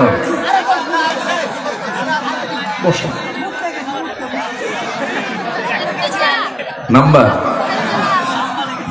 বসেন। এখানে শৃঙ্খলা রক্ষার দায়িত্ব কি একার না সবার? উঠে যাওয়া বসা এটা কি শৃঙ্খলা? তাহলে ফেরেশতা যদি মামলা দেয়, শৃঙ্খলা ভঙ্গের মামলা যদি দিয়ে দেয়, কি করবেন আপনি? উপায় আছে জামিনের? তাহলে বসেন। বিনা কারণে আমরা উঠবো না, এটা তো সাধারণ কোনো জায়গা না, এটা ইবাদতের জায়গা। বলি আলহামদুলিল্লাহ। বসেন। আপনার ওঠা বসা আমার আলোচনাকে বিঘ্নিত করবে, তাহলে এটা কেমন হলো? একটু বসেন। রাগ করলেন? একটু ধমক দিলাম যে। রাগ করেন নাই তো? বাচ্চা ওষুধ খেতে চায় না, জ্বর, মা কি করে? বাবা একটু খা, একটু হা কর না, 103 ডিগ্রি সেলসিয়াস, তাও ওষুধ খায় আর মরে যাবে তো। শেষে মা কি করে? 2 হাত আর 2 পা শক্ত করে ধইরা, মুখ শক্ত করে রাখছে, খায় না, মুখের মধ্যে নখ ঢুকায় দিয়ে খা। এই যে জোর করে খাওয়ালো, মায়ের কি মহব্বত কম থাকার কারণে, বেশি থাকার কারণে? যদি ধমকটা দিয়েই থাকি, এই ধমকের উদ্দেশ্য হলো ভালো কিছু, কেমন খারাপ করবেন না। তো বসেন। একজনও আমি আর উঠতে যেন দেখি না, আল্লাহ রহমত থেকে বঞ্চিত না করুক কাউকে। জোরে বলি আমিন। বসেন। ঘোড়া 4টাই, ঘোড়ার পা 4টাই অকেজ হয়ে পড়ে গেছে। এ তো রাগী মানুষ। ঘোড়া থুই দৌড় মেরে এসে ঘোড়াওয়ালাকে বলছেন, ঘোড়া বিক্রেতাকে বলছেন, ঘোড়া বিক্রেতা কি ঘোড়া দিলে? বাড়িতেই নিতে পারলাম না, 4টা পা অকেজ হয়ে গেছে, ঘোড়া ফেরত দাও, ফেরত নাও, টাকা দাও। ঘোড়া বিক্রেতা মুস্কি হাসি মেরে বলে, আমি আপনাকে যখন ঘোড়া দিলাম সুস্থ না অসুস্থ? সুস্থ। এখন কি হয়েছে? অসুস্থ। ঘোড়া আমি ফেরত নেব না। ওমর ফারুক বলছেন, না, ঘোড়া ফেরত নিতেই হবে তোমার। না, ঠিক আছে, আপনার যুক্তিতে আপনি ঠিক হতে পারেন, আমার যুক্তিতে আমি ঠিক। এই দুই ঠিক এটাকে ফয়সালা দেবার জন্য আমিও পারবো না, আপনিও পারবেন না, চলেন আদালতে যাই। সাধারণ একজন ঘোড়া বিক্রেতা খলিফাতুল মুসলিমিনকে কি দেখায়? কি দেখায়? আদালত। এটার নাম কি? যেরকম তাকওয়া। ওমর ফারুক রাদিয়াল্লাহু তাআলা আনহু মুস্কি একখান হাসি মেরে বললেন, ঠিক আছে চলো ঘোড়াওয়ালা, কোনো তো উপায় নাই, আদালতে চলো। আদালতে গেলেন। আদালতে বসে থাকা বিচারপতি ওমর ফারুক রাদিয়াল্লাহু আনহুকে দেখা মাত্রই চেয়ার থেকে দাঁড়ায়া, আমিরুল মুমিনিন আপনি কেন আদালতে এসেছেন? আদালতের শরণাপন্ন হয়েছেন, কি হয়েছে বলুন। তিনি বলছেন, শোনো বিচারপতি, আমি এখানে এসেছি বিচার নিয়ে, আমার বিরুদ্ধে বাদী হয়ে মামলা করতে আসছে এই ঘোড়াওয়ালা, ঘোড়া বিক্রেতা। বললাম যে এই অবস্থার সমস্ত ঘটনা তিনি খুলে বললেন। ঘোড়া বিক্রেতাও সব ঘটনা খুলে বলল। কিছুক্ষণ পর মুস্কি হাসি মেরে বিচারপতির চেয়ারে বিচারপতি বসে মুস্কি হাসি মেরে বলছেন, বিচারপতি আমিরুল মুমিনিন, আল্লাহর কসম করে বলি, কোনদিন ব্যক্তির চেহারা দেখে রায় দেয় নাই, বিচার করি নাই। আজকের বিচারের রায় আপনি ওমর আপনার সম্পূর্ণ বিরুদ্ধে চলে গেছে। সুবহানাল্লাহ বলবেন না? একটু বুঝায়া দেন। তিনি বলছেন, আমিরুল মুমিনিন, আমি আপনি কথা বলছি, এই কথা বলা শেষ করে বাড়ি পর্যন্ত ফিরতে পারবো এমন কোন গ্যারান্টি আছে নাকি? না। জীবন যার নাম তার কোনো গ্যারান্টি নেই, অসুস্থ যে কোনো মুহূর্তে হতে পারে। কেনা বেচার চুক্তি শেষ, লাভ লস আপনাকে বহন করতে হবে, আপনাকে ওই অকেজো ঘোড়া নিয়ে বাড়ি যেতে হবে। চলে গেলেন বাড়িতে, মুস্কি হাসি মেরে চলে গেলেন। পরের দিন খলিফাতুল মুসলিমিন কেন্দ্রীয় মজলিসে শুরার বৈঠকে সবাইকে ডাক দিয়ে বললেন, শোনো, একজন বিচারককে পেলাম, কাজীকে পেলাম, খুব সাহসী। আমি ওমর আমার বিরুদ্ধে রায় দেয়, আমি ওমর আমার বিরুদ্ধে রায় দেয়, খুব পরহেজগার, ভালো তাকওয়াবান মুত্তাকি মানুষ। ওকে আমরা আঞ্চলিক বিচারপতি না বানায়া কাজী শুরাই আল হারিস আল কিন্দি রাহিমাহুল্লাহ, শতাধিক বছর বয়স তার হয়েছিল। দুইজন খলিফার বিরুদ্ধে তিনি রায় দিয়েছেন, আরেকজন সাইয়েদনা আলীর বিরুদ্ধে তিনি রায় দিয়েছিলেন। ওমর ফারুক করলেন কি, আঞ্চলিক বিচারপতির জায়গা থেকে তাকে সে জাতীয় বিচারপতির চেয়ারে বসায়া দিয়েছেন, তাকওয়ার গুণে গুণান্বিত হওয়ার কারণে। যেরকম সুবহানাল্লাহ। আমার ভাইরা, সাইয়েদনা আলী তিনি তার লৌহ বর্ম হারিয়ে ফেলেছেন। লৌহ বর্ম হারিয়ে ফেললে পরে তিনি একদিন হঠাৎ করে দেখেন একটি ইহুদির কাছে সেই লৌহ বর্ম ইহুদির হাতে চিহ্নিত লৌহ বর্ম দেখে বলেন, এই ইহুদি, এটা তো আমার। ইহুদি বলছে, না এটা আমার, না এটা আমার, না এটা আমার, চলো আমার আদালতে যা। আদালতে চলে গেছেন। আদালতে যাওয়ার পরে ওই কাজী শুরাই তিনি বলছেন, আমিরুল মুমিনিন আপনি কেন আসছেন? এই যে আমার চিহ্নিত লৌহ বর্ম, ইহুদি এটার মালিকানা দাবি করতেছে, এটা কেমন করে সম্ভব? এটা আমার তো লৌহ বর্ম। বিচারপতি বলছেন, আপনার লৌহ বর্ম ঠিক আছে, কিন্তু এটার পক্ষে আপনি সাক্ষী হাজির করুন, সাক্ষী ছাড়া এটা তো গ্রহণযোগ্য হবে না। তিনি বলছেন, আমার ছেলে হাসান সাক্ষী, আমার ছেলে হোসেন সাক্ষী। তিনি বললেন, বাবার পক্ষে ছেলে কখনো সাক্ষী হতে পারে না, অন্য কোনো সাক্ষীর অন্য কোনো সাক্ষী নাই, মামলা আপনার পক্ষে যাবে না, রায় আপনার পক্ষে যাবে না। ইহুদির পক্ষে রায় চলে গেল। সাইয়েদনা আলী মাথা নিচু করি কোনো কথা না বলে আদালতকে শ্রদ্ধা জানায়া আস্তে করে বের হয়ে আসলেন।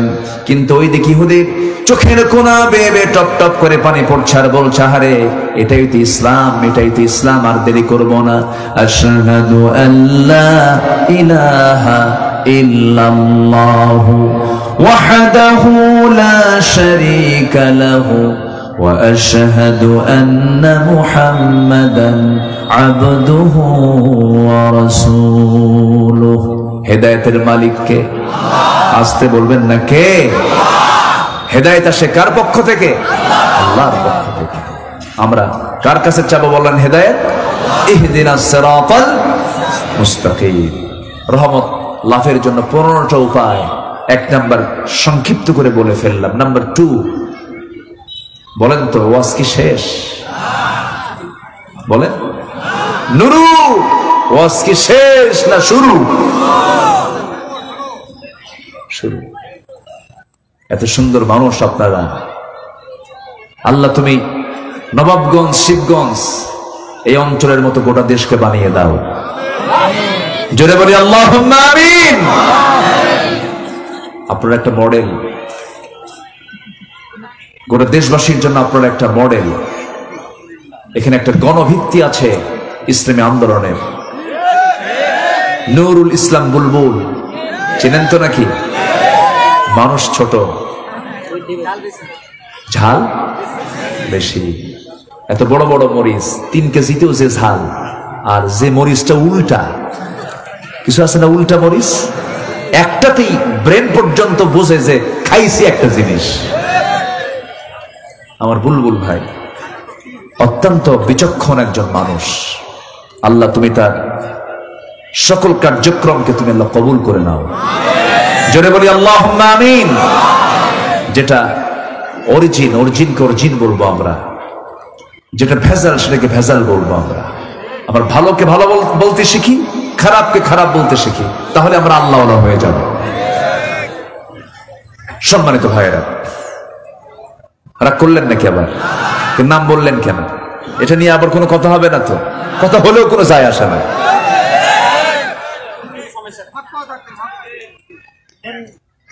সম্মানিত ভাইয়েরা,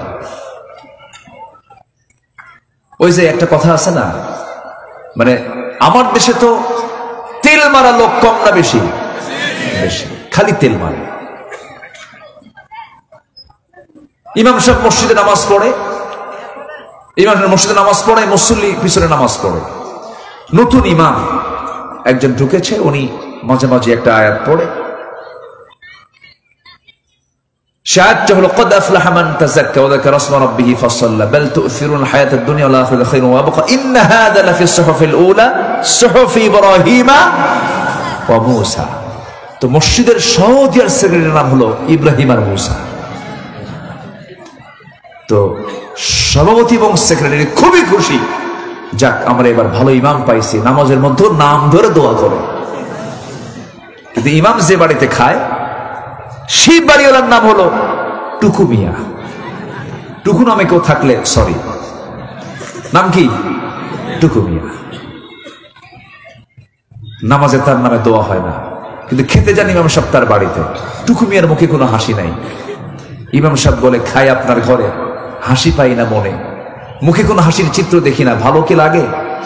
ভাই টুকু, আপনি কি মন খারাপ করেছেন? কি এত কিছু বোঝেন, টুকু নাম খুঁজে পান না?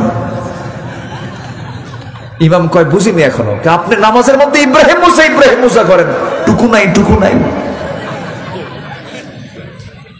নামাজে দাঁড়াইছে, বাল তুসিরুনাল হায়াতাদ দুনিয়া ওয়াল আখিরাতু খায়রুন ওয়া আবকা ইন্ন হাযা লাফিস সুহুফিল উলা সুহুফি ইব্রাহিম ওয়া মুসা ওয়া টুকু। যখন বলছে টুকু, তখন মুসল্লি নামাজ শেষে ধরে ফেলছে, হুজুর পাইছেন কোথায়? ইমাম কয়, খাওয়া বন্ধ করব? আমরা আজে বাজে লোকের কোনো প্রশংসা করি না। আমরা যা বলি জেনে শুনে জাস্টিফাই করার পর কথা বলি। আমরা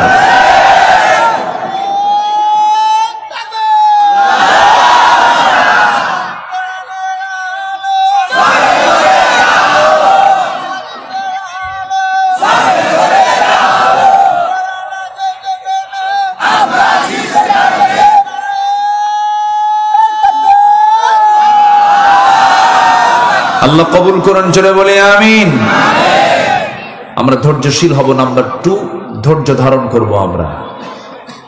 বিয়া আগে না ধৈর্য আগে? বিয়া আগে না ধৈর্য আগে? আমার ফোন দিচ্ছে এক মহিলা, ফোন দিয়ে বলে, হুজুর আমার স্বামী সকালেও তালাক দেয়, বিকেলেও তালাক দেয়, আমি কি আসি না নাই? বুঝলেন? এরকম বদমেজাজি, মেজাজের ভারসাম্যহীন কিছু অসুস্থ মানুষ আছে না নাই? কিছু হইলে তালাক মারে। কিছু কথা হইলে তালাক শব্দ তোলে। উচিত কি জানেন? যারা তালাক তালাক বেশি মুখে আনে, বাঁশের ডাল কেলাকে কি বলে? কঞ্চি। এই কাঁচা কঞ্চি কয়েকটা বানায় একসাথে জোড়া দিয়া একটু পিছনে দেওয়া দরকার। বদমাইশ এগুলো, এই দুষ্টমিগুলো করে। তালাক টালাক দিয়া এমন তালাক দেয়, হুজুর 3 তালাক তো দেয় নাই, সেঞ্চুরি মারছি। এরপর হুজুর শাশুড়ি শুদ্ধ তালাক দিছে। এখন কি উপায়? হুজুর 2টা মেয়ে আছে, আমি কান্দি, আমি তো ওরে ছাড়া বাঁচব না। হুজুর ভুল হয়ে গেছে, রাগের মাথায় দিছে, হুজুর একটা কিছু করে দেন। শরীয়ত তো হুজুর করে দেবে নাকি? অসংখ্য পরিবার স্বামী স্ত্রীর পরিচয় লালন করছে, কিন্তু জেনা হচ্ছে, জেনা হচ্ছে, জেনা হচ্ছে। শুধুমাত্র মেজাজের ভারসাম্যহীনতার কারণে, ধৈর্য ধারণ না করার কারণে। তাহলে ওটা কি ওই ব্যক্তি যে এগুলো করে, ও কি রহমত পাবে না গজব পাবে? আর ধৈর্য ধরলে কি পাবে? রহমত পাবে। ধৈর্য ধৈর্য ধারণ করার শক্তি দাও গো মেহেরবান, আমায় দাও গো মেহেরবান। বুকের ভেতর ব্যথার নদী বইছে অবিরাম, বইছে বইছে অবিরাম। ধৈর্য ধারণ করার শক্তি দাও গো মেহেরবান, আমায় দাও গো মেহেরবান। জোরে বলি আমিন। কোন নবী সফল হতে পারতেন না যদি কিনা থাকতো ধৈর্য।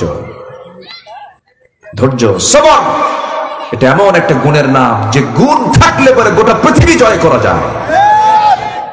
পৃথিবী জয় করা যায়। ধৈর্য, সবর, এটা বিশাল একটা যোগ্যতা।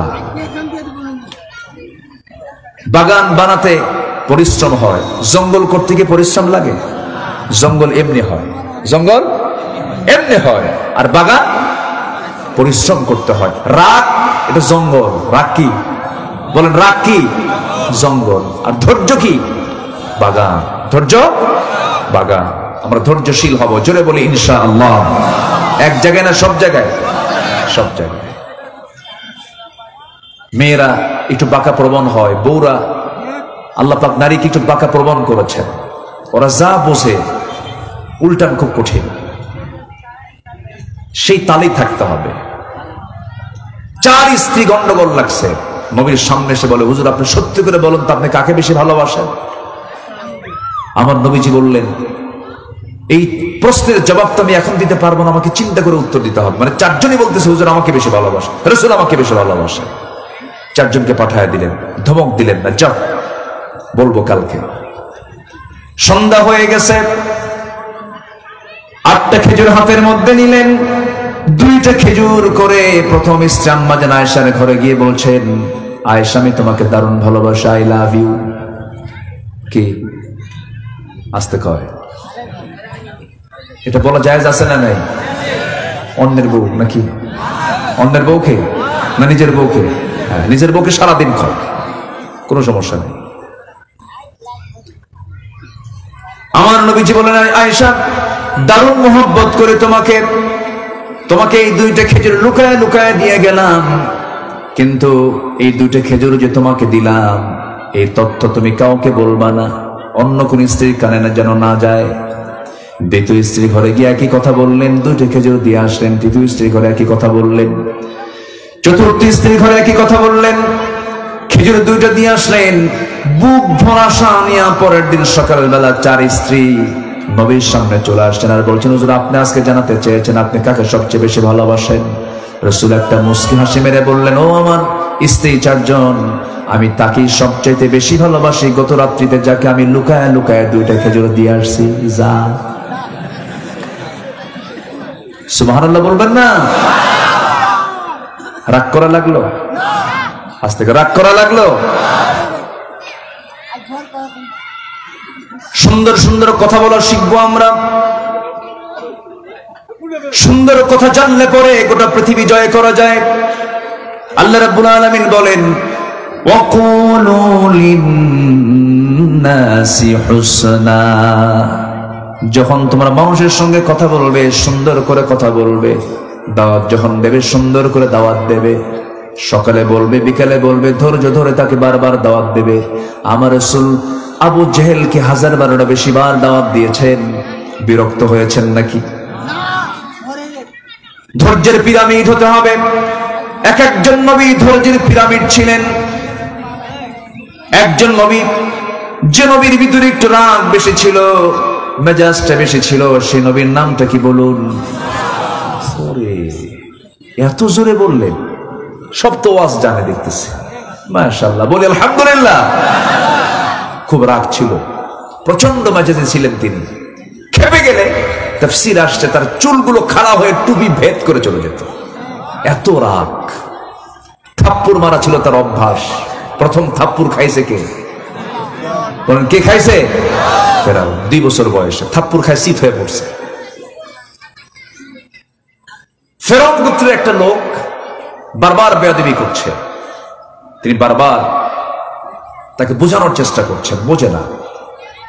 তো বোঝে না বলে মারছেন এক থাপ্পড়।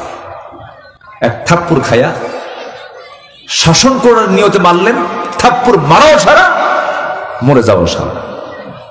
এখন আল্লাহকে বলে, আল্লাহ এটা কোন ঘটনা ঘটায় দিলা তুমি? আমি থাপ্পড় মারলাম ওকে শাসন করার জন্য, ও গেছে মইরা, দোষ আমার না, মার্ডার কেসের আসামি তুমি আল্লাহ নিজে। কি কথা কি বুঝতেছেন? মুসা কালিমুল্লাহ যাকে বলা হয়, আল্লাহ বললেন শোনো, পেঁচপুষ বাদ দিয়ে দেশ ছাড়ো, তোমার বিরুদ্ধে হত্যার হুলিয়া জারি হয়েছে, তুমি এখন যাও। থাকতে পারলেন না, খুব রাগ। তো আল্লাহ পাক রাগটাকে দমায় নিয়ে আসতেছেন, সবর, ধৈর্য নিয়ে আসো। চলে গেলেন, ওই দেশ ছাড়লেন, মাদিয়ান চলে গেলেন, কূপের ধারে দাঁড়ালেন, কূপ থেকে পানি পান করলেন। এরপর দেখতে পেলেন 2জন মহিলা বালতি নিয়ে দাঁড়ায় আছে। বলতেছেন, মা ফি মুশকিলা, কোনো প্রবলেম নাকি? হ্যাঁ, কি প্রবলেম? পানি, পানি তুলে নিয়ে যাও কূপ থেকে। পারবো না আমরা, কেন? ঢাকনা টান দিতে বহু লোক লাগে।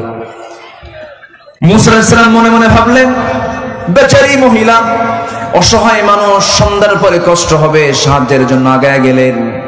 বললেন বালতিটা দিয়ে দাও। বালতি হাতের মধ্যে নিলেন, উপরে ঢাকনা টান দিতে 7 থেকে 8 জন লোকের প্রয়োজন হয়। বাম হাতে ধরলেন, ফিকা মারলেন, সিটকে পড়ে গেল। 2 মহিলা কাঁপে আর কয়, মানুষ অন্য কিছু। নবীদের গায়ের শক্তি কম না বেশি? হাদিস আসছে, আল্লাহ পাক আমার নবীর দেহের মধ্যে জান্নাতে 100 জন পুরুষের চাইতেও বেশি শক্তি দান করেছেন। যেরকম সুবহানাল্লাহ।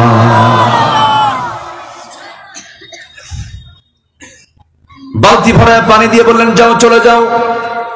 নিয়ে চলে গেছে বাড়িতে। বুড়ো বাপ বলছে, আমার কলিজার টুকরা সন্তান আজকে এত তাড়াতাড়ি আসলে কেমনে?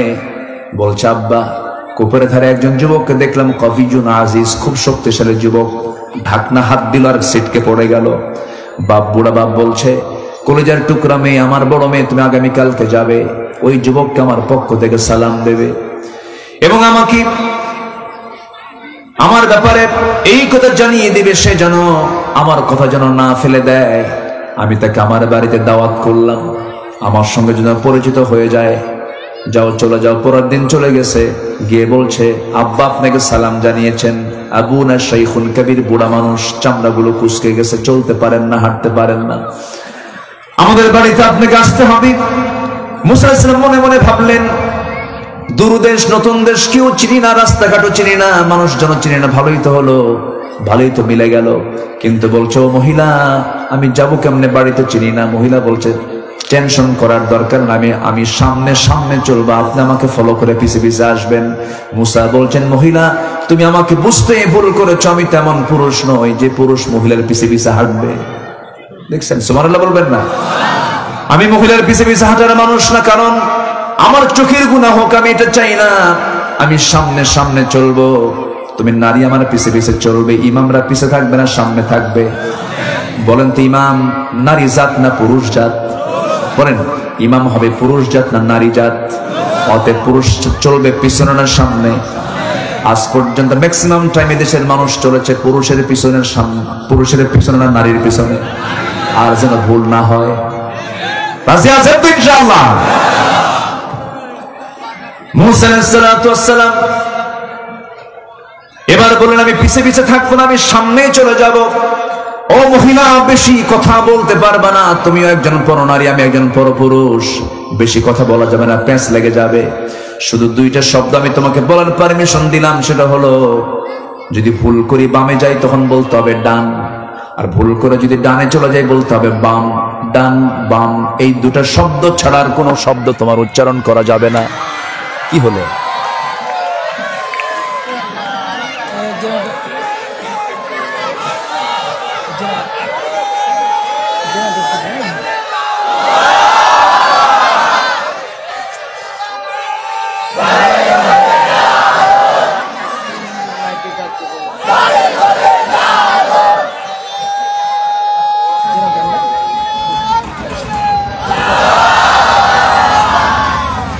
এত কাছে মেশিন এত কাছে কেন?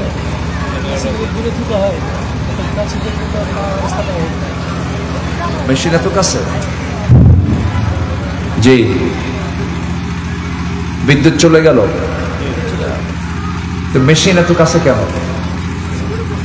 হ্যাঁ, মেশিন অস করবেন, আমি অস করবো। আরে তো এদের মাইক ভালো, মাইক মাশাআল্লাহ অনেক, লেমন না, লেমন সাউন্ড খুব ভালো, খুব সুন্দর আওয়াজ, মোটামুটি ভালো। এখন সাউন্ড এটা শুনবেন না মেশিন এটা শুনবেন? এটা কি করলো? এটা এই এতটুকু সেন্স নাই তাদের মধ্যে? এত কাছাকাছি দুটো শব্দ একসঙ্গে হয়? তাড়াতাড়ি একটু ফোন দেন, দেখেন তো বিদ্যুৎ আসে কিনা, একটু চেষ্টা করুন। আমি খুবই খুশি যে একজন ভাইও আর নতুন করে কেউ ওঠেন নাই, বলি আলহামদুলিল্লাহ। ঘড়ি কাটায় কাটায় এখন 12টা 1 বাজে। আমি কি আলোচনা চালায় যাব? কারো কোনো সমস্যা নাই তো? শুধু দোয়া করেন তাড়াতাড়ি যেন বিদ্যুৎ আসে, ওই আযাব যেন যায়। বড় আযাব তো, এটা তো কথা বলার কোনো পরিবেশ নাই। সম্মানিত ভাইয়েরা, আমার দিকে তাকান। তাহলে প্রত্যেক পয়গম্বররা ছিলেন সুন্দর চরিত্রের আধার। আল্লাহু আকবার বলেন। মহিলা মনে মনে কয়, গতকালকে দেখলাম এত শক্তি, একাই ঢাকনা সরায়া দিয়া কূপ থেকে পানি তুলে দিল, আজকে দেখি চরিত্র ভালো, ছায়া থাকে না, সুন্দর আচরণ, সুন্দর চরিত্র। ভালো মেয়ে যারা, তাদের এই দুটোই পছন্দ, শক্তিশালী যুবক আর চরিত্রবান যুবক, ঠিক কিনা? কিন্তু আজকের মেয়েদের কি সেই রুচি আছে? আজকের মেয়েরা পছন্দ করে কি জানেন? মাথায় ভাল্লুকের মতো চুল, আর 2 হাঁটুতে ফাটা প্যান্ট, আছে না নাই? আর থাকবে হাতে কি ব্রেসলেট, গলায় থাকবে মালা, কোমরে বেল্টের তালা, গাঁজা খায়া শীত হয়ে থাকবে। খুব ভালো ছেলে, খুব স্মার্ট। এরকম রুচিহীনা কিছু নারী আছে না নাই? না। মুসা ইসলাম পৌঁছে গেছেন বাড়িতে, বৃদ্ধ লোকটার সাথে দেখা হলো, সালাম বিনিময় হয়ে গেল, করমর্দন হলো, মুআনাকা হয়ে গেল। এবার বৃদ্ধ লোকটা বলছেন, যুবক তোমার নাম তো মুসা। তিনি এখন থমকে দাঁড়ালেন, এত দূর কষ্ট করে আসলাম, আমার নামটা জানলো কেমনে? এবার বৃদ্ধ লোকটা বলছেন, কি চিন্তা করো মুসা, আপনি মানে চিনলেন কেমনে? শুধু নাম জানে না, কামও জানে কি? থাপ্পড় মারছো, মানুষ মরে গেছে, এরপরে আসছো। এই কথা শোনার সঙ্গে সঙ্গে আরো জড়সড় হয়ে গেলেন, না জানি আমি আটকা পড়ে গেলাম। এবার বৃদ্ধ লোকটা বলছেন, ও মুসা, তুমি যার সামনে দাঁড়িয়ে দাঁড়িয়ে কথা বলো, যদিও তুমি সিম্পল বুড়োর কাতারের বুড়ো মনে করতেছ, আমি সেই বুড়া নই। আমি হলাম এই মাদিয়ানবাসীর জন্য মোহাম্মদ পুরান আমিন, যাকে পয়গম্বর করে পাঠিয়েছেন। আমি হলাম আল্লাহর নবী শুআয়ব আলাইহিস সালাতু ওয়াস সালাম। ওয়া ইলা মাদিয়ানা আখাহুম শুআইবা। জোরে বলুন আল্লাহু আকবার। আমি হলাম আল্লাহর নবী শুআয়ব। খুব খুশি হয়ে গেলেন। এবার বলছেন, ও মুসা, আমি তোমার সাথে আমার দুইটা মেয়ের যে কোনো একটা মেয়েকে বিয়ে দেব। দারুণ খুশি হয়ে গেলেন। বিয়ে কি করবা নাকি এখনই? কি এখনই বিয়ে করব? না, এখন বিয়ে করা যাবে কেন? তোমার রেকর্ড পারো না, থাপ্পড় মারলে মানুষ মরে। খুব রাগ তোমার ভিতরে, রাগ তোমার কমতে হবে। অতএব তুমি কি করবে? এই আমার বাড়ির ছাগলগুলো আছে, এই ছাগলগুলো তোমাকে 8 বছর চালাতে হবে। 10 বছর করলে আরো ভালো হয়। 8 বছর অনার্স কোর্স, আর 10 বছর হলে পরে মাস্টার্স কোর্স হয়ে যাবে। ছাগলগুলো চড়াতে হবে তোমার। পৃথিবীতে যত প্রাণী আছে সবচেয়ে শান্ত ভদ্র স্বভাবের প্রাণীর নাম হলো ছাগল। ছাগল সবচেয়ে শান্ত না? ছাগল এমন বেজুদ একটা প্রাণী, এত বেকা তেড়া। একবার যদি ছাগল সামনের দুটো পা দিয়ে যদি একবার মাটিতে ব্রেক মারে, দড়ি ছিঁড়ে শনির মধ্যে দৌড় মারবে, কিন্তু ছাগল নড়বে না। সেই ছাগল পালার দায়িত্ব দেওয়া হলো এই আল্লাহর পয়গম্বর মুসাকে। মোট 8-10 বছর। 10 বছর ছাগল পালন শেষ করে শেষ দিন যেদিন তিনি ছাগলগুলো নিয়ে মাঠ থেকে নিয়ে চলে যাচ্ছেন, ছাগল পালকে নিয়ে যাচ্ছেন, একটা ছাগল সেই জায়গা থেকে একাকি পাল থেকে মানলো দৌড়। যখন দৌড় মেরেছে, দৌড় মারার সঙ্গে সঙ্গে আল্লাহর পয়গম্বর মুসা দৌড় মেরেছেন, পিছে পিছে চলে গেলেন, ছাগলটাকে ধরে ফেললেন। এক পর্যায়ে গিয়ে থেমে গেলেন তিনি। ছাগলটাও থেমে গেছে। ছাগলটা থরথর করে কাঁপতেছে, চোখে মুখে ভয়ের ছাপ।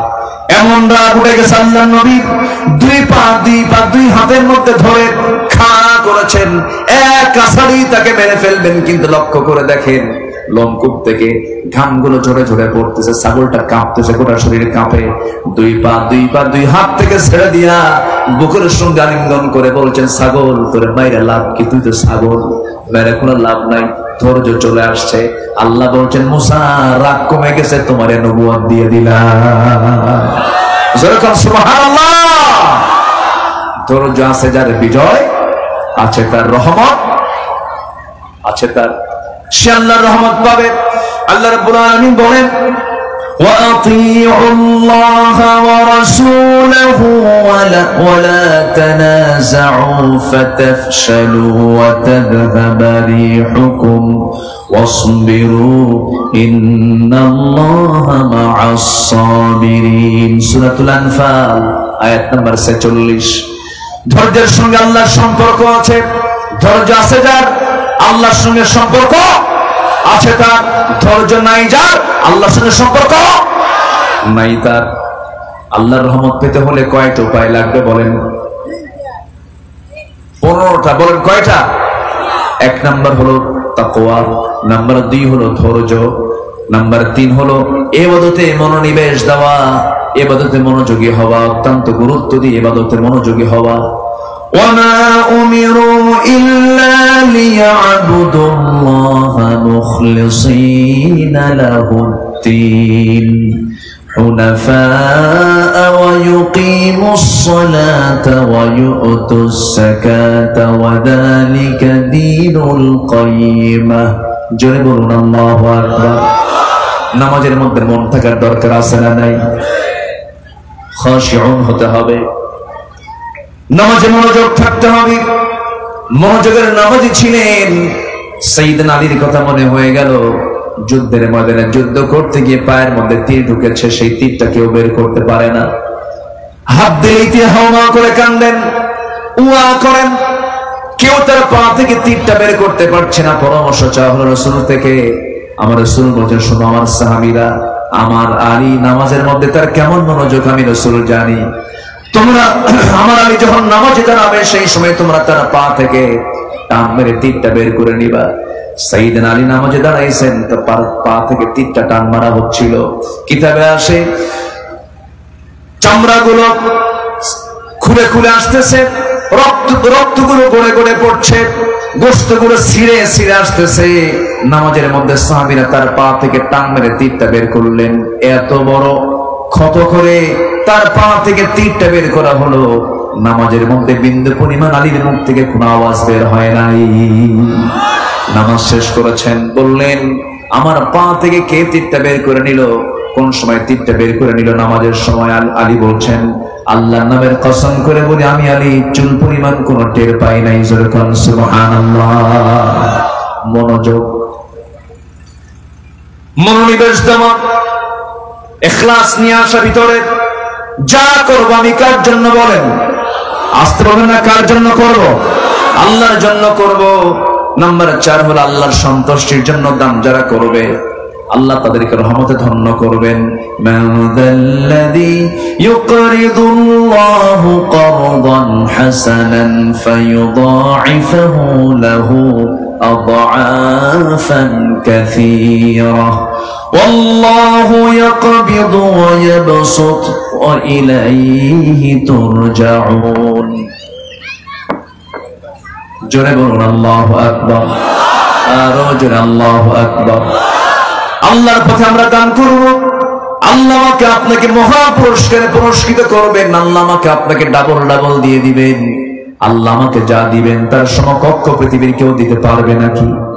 আসতে বলবেন না, পারবে নাকি? পারবে না। অতএব দান করব কার পথে? আসতে বলবেন না, কার পথে? মেশিন বন্ধ হয়েছে? বলি আলহামদুলিল্লাহ। বেশি জোরে বলার দরকার নেই, আবার বিদ্যুৎ চলেও যেতে পারে। তো আস্তে আস্তে কই, আমার দেশে তো এগুলো কোন দিন ঠিক হবে আল্লাহ জানে।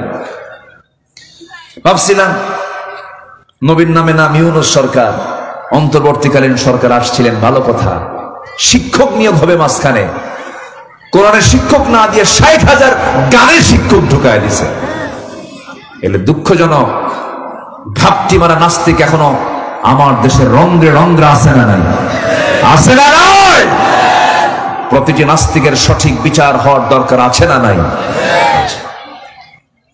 রাসূলকে নিয়ে বাজে কথা বলা, কোরআনকে অবমাননা করা, দিনকে নিয়ে কটাক্ষ করা, এদের জিহ্বা টেনে ছেড়া দরকার। এদের রক্ত মাংস হাড় হাড্ডি কুত্তা বিলাই দিয়ে খাওয়ানো দরকার।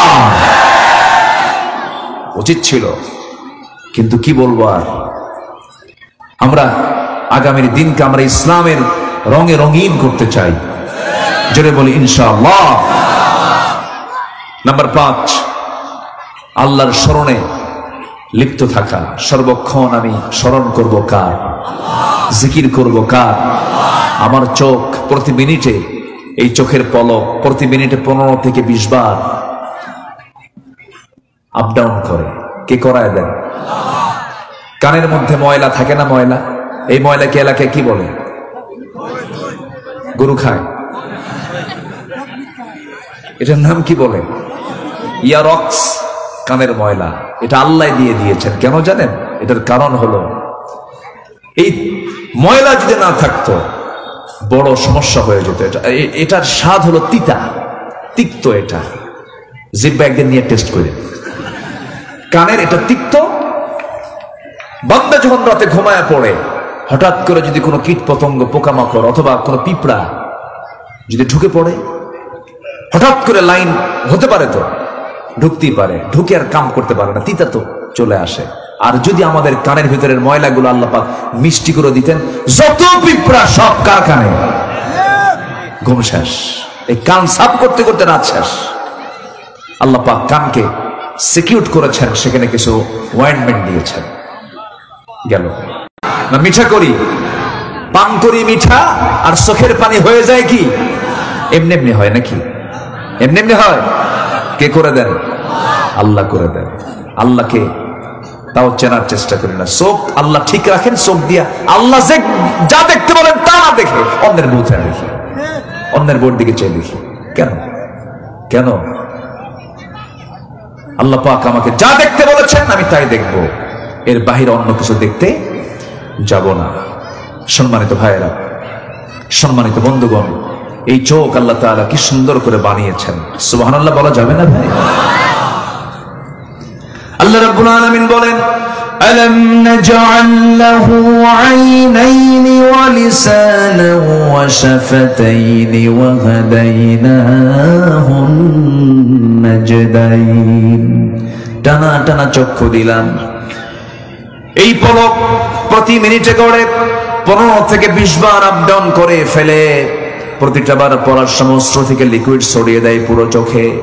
এর ফলে চোখ থাকে আর্দ্র, ধুলাবালি ক্ষতিকর জীবাণু থেকে মুক্ত। পলক হলো চোখের প্রাকৃতিক ওয়াইফার, যা ঘুমের মধ্যেও চোখের সুরক্ষা নিশ্চিত করে। প্রতিদিন আমাদের চোখে গড়ে 1 মিলিলিটার অশ্রু তৈরি হয়, যা স্বচ্ছ অথচ অত্যন্ত কার্যকর এক তরল পদার্থ। এই অশ্রুর মধ্যে থাকে লাইসোজাইম নামের এক প্রাকৃতিক অ্যান্টিবায়োটিক, যা চোখকে ব্যাকটেরিয়ার আক্রমণ থেকে রক্ষা করে। যখন পানি চলে আসে মানুষ কান্দে, কার ভয়ে? আল্লাহর ভয়েও কান্দে। এই যে চোখ থেকে অশ্রু গড়ে গালের উপর দিয়ে চলে আসে, এই অশ্রু আবার চোখের বাইরের অংশ পুষ্ট এবং অক্সিজেন সরবরাহ করে। কারণ চোখের কর্নিয়াতে রক্তনালী থাকে না, তাই চোখের জল চোখকে রক্ষা করে শুকিয়ে যাওয়া ক্ষয় ব্যাকটেরিয়াল সংক্রমণ থেকে। জোরে বলি আল্লাহু আকবার, আরো জোরে বলি আল্লাহু আকবার। আমাদের দুই চোখে প্রায় 27 কোটি 40 লক্ষ ফটো রিসেপ্টর নামক নিয়োজিত শ্রমিক আল্লাহর হুকুমে 24 ঘন্টা কাজ করছে। সুবহানাল্লাহ বলা যাবে না? এই চোখটা কে সার্ভিস দিচ্ছেন? কে সার্ভিস দিচ্ছেন বলেন? আল্লাহ। ওই যে মারপেট থেকে চোখ নেসেছে, ওই যে চোখের অয়েন্টমেন্ট দিয়ে রেখেছেন, মলম দিয়ে রেখেছেন, মৃত্যুর দিন পর্যন্ত 24 ঘন্টা আল্লাহ পাক এই চোখের জন্য মলম দিয়ে রেখেছেন। জোরে করেন সুবহানাল্লাহ। সকালবেলা তার প্রমাণ হল, সকালবেলা দুই চোখের কোনায় কি অংশ থাকে? কালার কি? কালার কি? কালার কি? সাদা। এটা হচ্ছে অয়েন্টমেন্ট, মলম। আল্লাহু আকবার। জিহ্বা দিয়েছেন, ওয়ালিসানা ওয়া শাফাতাইন, জিহ্বা দিয়েছেন, তাতে রেখেছেন লালা। লালার কোনো স্বাদ নাই, লালার কোনো স্বাদ নাই, স্বাদহীন করেছেন। যদি স্বাদ থাকতো তাহলে কোনো খাবারের স্বাদ থাকতো না। লালার কোনো স্বাদ নাই। মানুষ যখন ঘুমিয়ে পড়ে সেই সময় বুঝি জিহ্বা শুকনা হয়ে যায় নাকি? জিহ্বারও ভেজা হয়। এত লালা, সব লালাগুলো বালিশ দিয়ে ভিজা যায়। কি ঠিক কিনা বলে? আল্লাহ কি রহমান, কি রহিম।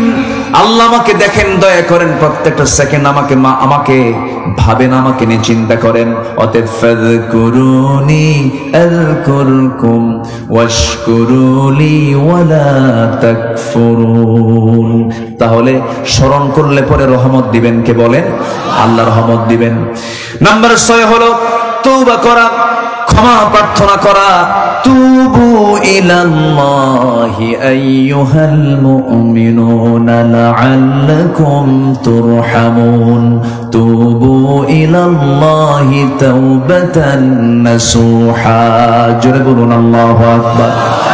আল্লাহর কাছে আমরা তওবা করব, সময় কম। পয়েন্টগুলো আক্ষরিকভাবে একটু বলে দিচ্ছি। এই আলোচনা শেষ করতে বহু সময়ের প্রয়োজন, 2 দিন 3 দিন হলে ভালো হয়, সময় তো নাই। নাম্বার 7 হলো জীবনের সকল জায়গায় ভরসা করব কার উপরে? আস্তে কোন, আরো জোরে, কার উপরে?